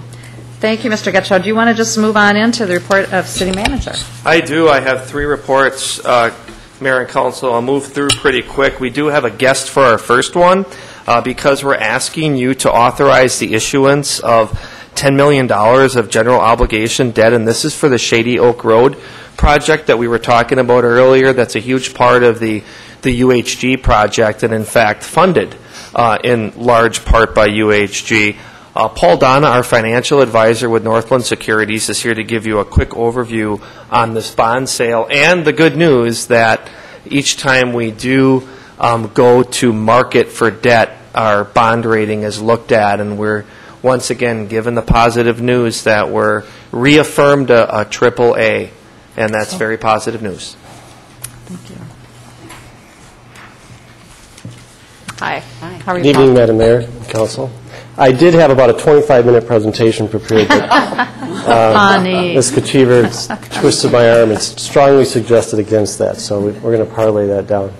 As Mr. Getchow indicated, in anticipation of the bond issue, we did seek a credit rating from Moody's Investors Service. The full report has been submitted to the city, and I'd like to just take a minute and highlight a couple of the items that they talk about. First off, they outline the strengths of the city supporting that AAA credit rating, and certainly your favorable location speaks to the tax base, the employment base, etc., the wealth levels as well amongst your residents. Very strong financial operations with the reserve levels needed to maintain this AAA rating. Weaknesses that they mentioned was one, which we've seen all across the state, and its recent declines in valuation. They do go on to note, however, that approximately half of that decline in 2012 is due to that state law change. So, and they all go on to mention in the report that the decline in valuation is not a concern and expects that to reverse itself in the next couple of years. Other key information that they note, certainly, again, the strong financial operations, a low debt burden and they also talk about, because part of the presentation that Mr. Getchow and Ms. Kachiver had presented on talked about future borrowing plans. So they note that in their report. What would change the rating? And the only way it could be changed is to go down, is an erosion or significant erosion of your tax base and or a deterioration of your socioeconomic profile and a deterioration in general fund reserves and liquidity. So that's a highlight of the report. as Mr. Getchell indicated, AAA, the highest you can achieve. You've had that now for a number of years, and they affirmed that in anticipation of this bond issue. So.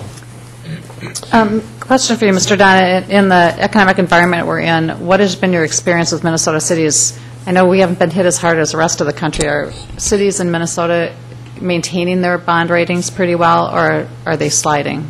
Madam Mayor and Council, for the most part, there has been very few declines in ratings across the state. I think when Moody's speaks to the overall ratings on a national level, Minnesota cities have always been very well managed, and their financial performance has been very, very good in comparison to cities across the country. And I think that's a big factor as to we saw very few declines in ratings across the state. Okay, great. Thank you. Any other questions for Mr. Donna? Okay. Do you want a motion? Yes. I would move to adopt a resolution authorizing issuance, awarding sale, prescribing the form and details, and providing for the payment of $10,550,000 general obligation permanent improvement revolving fund bonds, Series 2012C. Is there a second? Any discussion? All in favor? Aye. The motion passes. Thank you. Thank you very much. Thank you. Resolution regarding comments on the Southwest LRT DEIS draft environmental impact statement. Mr. Getchell, are you doing that? Thank you. Yes, Mayor and Council. As you know, we've been involved quite a bit with Southwest LRT, and we're now at that phase where a lot is happening. We're getting to a point where we're going to be moving into engineering. We'll be going further into station area planning, and within the last month, the draft environmental impact statement for the entire Southwest Transit line was released, the 1,000-plus page document that many people were able to review. In that time frame, that 60-day time frame, anyone, any business, any resident, any person is able to comment on that draft environmental impact statement. And most cities, and this is what this item's about, are also commenting as cities. And as you probably know as well, there have been 3 public meetings on this DEIS, and the third one, or there are 3 scheduled. There's been 2 already.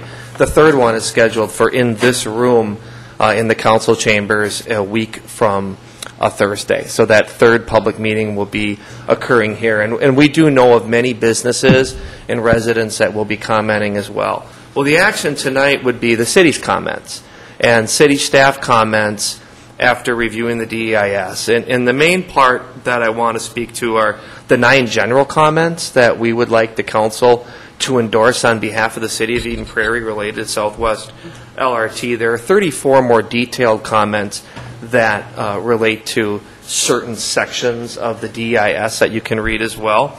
But in the 9 comments, our focus is first and foremost on our issues and concerns with the town center station. Well, we as a city support Alternative 3A, and that's the alternative that was studied from Minneapolis, terminating in Eden Prairie. We have passed a resolution in the past and continue to have concerns with the station location and line location on Technology Drive between Valley View Road and Prairie Center Drive. We have concerns with that, so we address that. We also talk about our issues with an operation and maintenance facility. There is a proposal to site this facility somewhere on the line, and preliminarily we are 1 or 2 of the locations proposed, so we bring out concerns with that and asking that they do a full evaluation of that. We speak to the park and ride locations, and that's where I want to mention one proposed change, but we want to make sure that all those, at those 5 stations, all those park and ride locations are evaluated.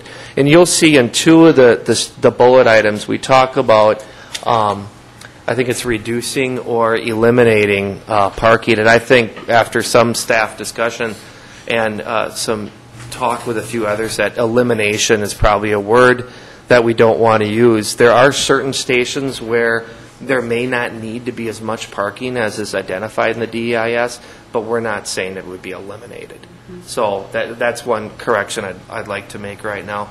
Last couple issues, coordination with Southwest Transit. We are very unique in that we are part of a bus system and an opt-out system from Met Council. So we feel it's very important that they're at the table with all issues related to LRT, the station in that area, and all bus service that's provided. We speak to that. We also speak to the LRT crossings themselves. So there are 2 crossings that are at grade near Valley View, coming over 212, and at the end of the line at Mitchell, and we have concerns with traffic at those locations. So we bring that out in the comment as well. And the last 2 comments are related to the placement of substations, and just a general comment that we want to be sure that the planners and engineers of this line consider all businesses, all residents, and all people who could eventually be impacted by construction. And that the mitigation is an important piece, whether the station or alignment is moved. So the action is a resolution endorsing the city submitting comments, and there may be some minor tweaks, but the hope is that you concur with the document that you have in the packet tonight. Which is the 7-page letter. Which is the 7-page letter. Which is going to be tweaked a little to address that elimination of parking issue. Correct. Okay. And some of the other things you talked about. Okay, any questions for Mr. Getchell? Okay, is there a motion from? Move to adopt the resolution to submit comments on the Southwest Light Rail Transit draft environmental impact statement. Second. All in favor? Aye. The motion passes. And just a reminder, these are city comments. Anybody, any individual can go to that website and make comments that they want to have addressed, and they will be addressed on an equal basis as the city comments. The DEIS process does require that every comment gets addressed. So, okay, thank you, Mr. Getchell. Next, we have prosecuting attorney appointment. Thank you, Mayor and Council. We are at the end of our 3-year contract with our current prosecuting attorney. So earlier this year, we went out for proposals for another 3-year term for prosecuting attorney. The police chief, deputy chief, and I received 5 proposals and interviewed 5 firms for prosecuting attorney. We narrowed it down to 2 finalist firms and are recommending Gregerson, Rosso, Johnson, and Nyland for prosecution moving forward for a number of reasons. First and foremost, they currently offer our civil services to the city, and we see a benefit to having, as we had for many, many years prior to 2009, criminal and civil with the same law firm, which provided more efficiency and a better service across different parts of the city, that we may deal with a lot of those quality of life issues that cross over sometimes into criminal prosecution. So previously we thought that that relationship is one that was very beneficial. Secondly, in this case of the Gregerson-Rosso proposal, we would be working together, we being the city, police department, with the law firm in finding that prosecutor. So that offers you a chance to find what could be a really good fit for the city. So that's an interesting partnership. We could work together. And actually the cost that's proposed is probably more of a not to exceed, because that proposed cost could come down based on who then is hired as well. And the other finalists and other proposers all had competitive numbers, and the numbers were all very close, but we felt that this cost and this service and this proposal offered us the best opportunity moving ahead and having one full-time prosecutor dedicated to the city at all times. Questions for Mr. Getchell? Is there a motion? I move to approve the appointment of and enter into an agreement with Gregerson, Rosso, Johnson, and Nyland to provide prosecuting attorney services. Second. All in favor? Aye. Aye. Motion passes. Thank you. Report of the Public Works Director, Mr. Ellis, on nuisance drainage issue. Thank you, Mayor. I'll be very brief. We would like to bring forward at another council meeting a policy on how to deal with drainage, particularly when it's runoff coming from a private property onto another private property, and trying to manage who's responsible for resolving this. We spend a significant amount of time in the spring and summer really trying to get two property owners to work together to resolve an issue, and we just need to know when we've done all we can, and we need to have them try to remedy it on their own through litigation or mediation or arbitration. And right now we really don't know what that defining line is, and we just need to memorialize it in a policy. So what we'll propose to do is bring forward at a later council meeting a policy for your review that would really draw that line in the sand. And we're looking at it from two standpoints. It's, one, we play a facilitating role. When it's runoff coming from city right-of-way or city property, then we will actively find a solution. Either we'll order somebody to make an improvement or we'll do it ourselves. On the other side of the coin, if it's not coming from city property or the right-of-way, we'll play a facilitating role, which means we'll try to bring the two parties together to try to facilitate the discussion of what needs to be done, how it could be done. But if they can't come to some conclusion, we essentially walk away and let them try to resolve it privately. All right. Thank you. Is this something where we're going to be inventing something, or are there policies out there that other cities have? I think we'll kind of grab bits and pieces from other cities, but we have something in mind that we've drafted internally. And tonight there'll be no action necessary from the council, but that policy would come most likely on a consent calendar at a December or January council meeting. Great. Thank you. Anything else from anybody? I would move that we adjourn. Is there a second? Second. All in favor? Aye. Meeting adjourned.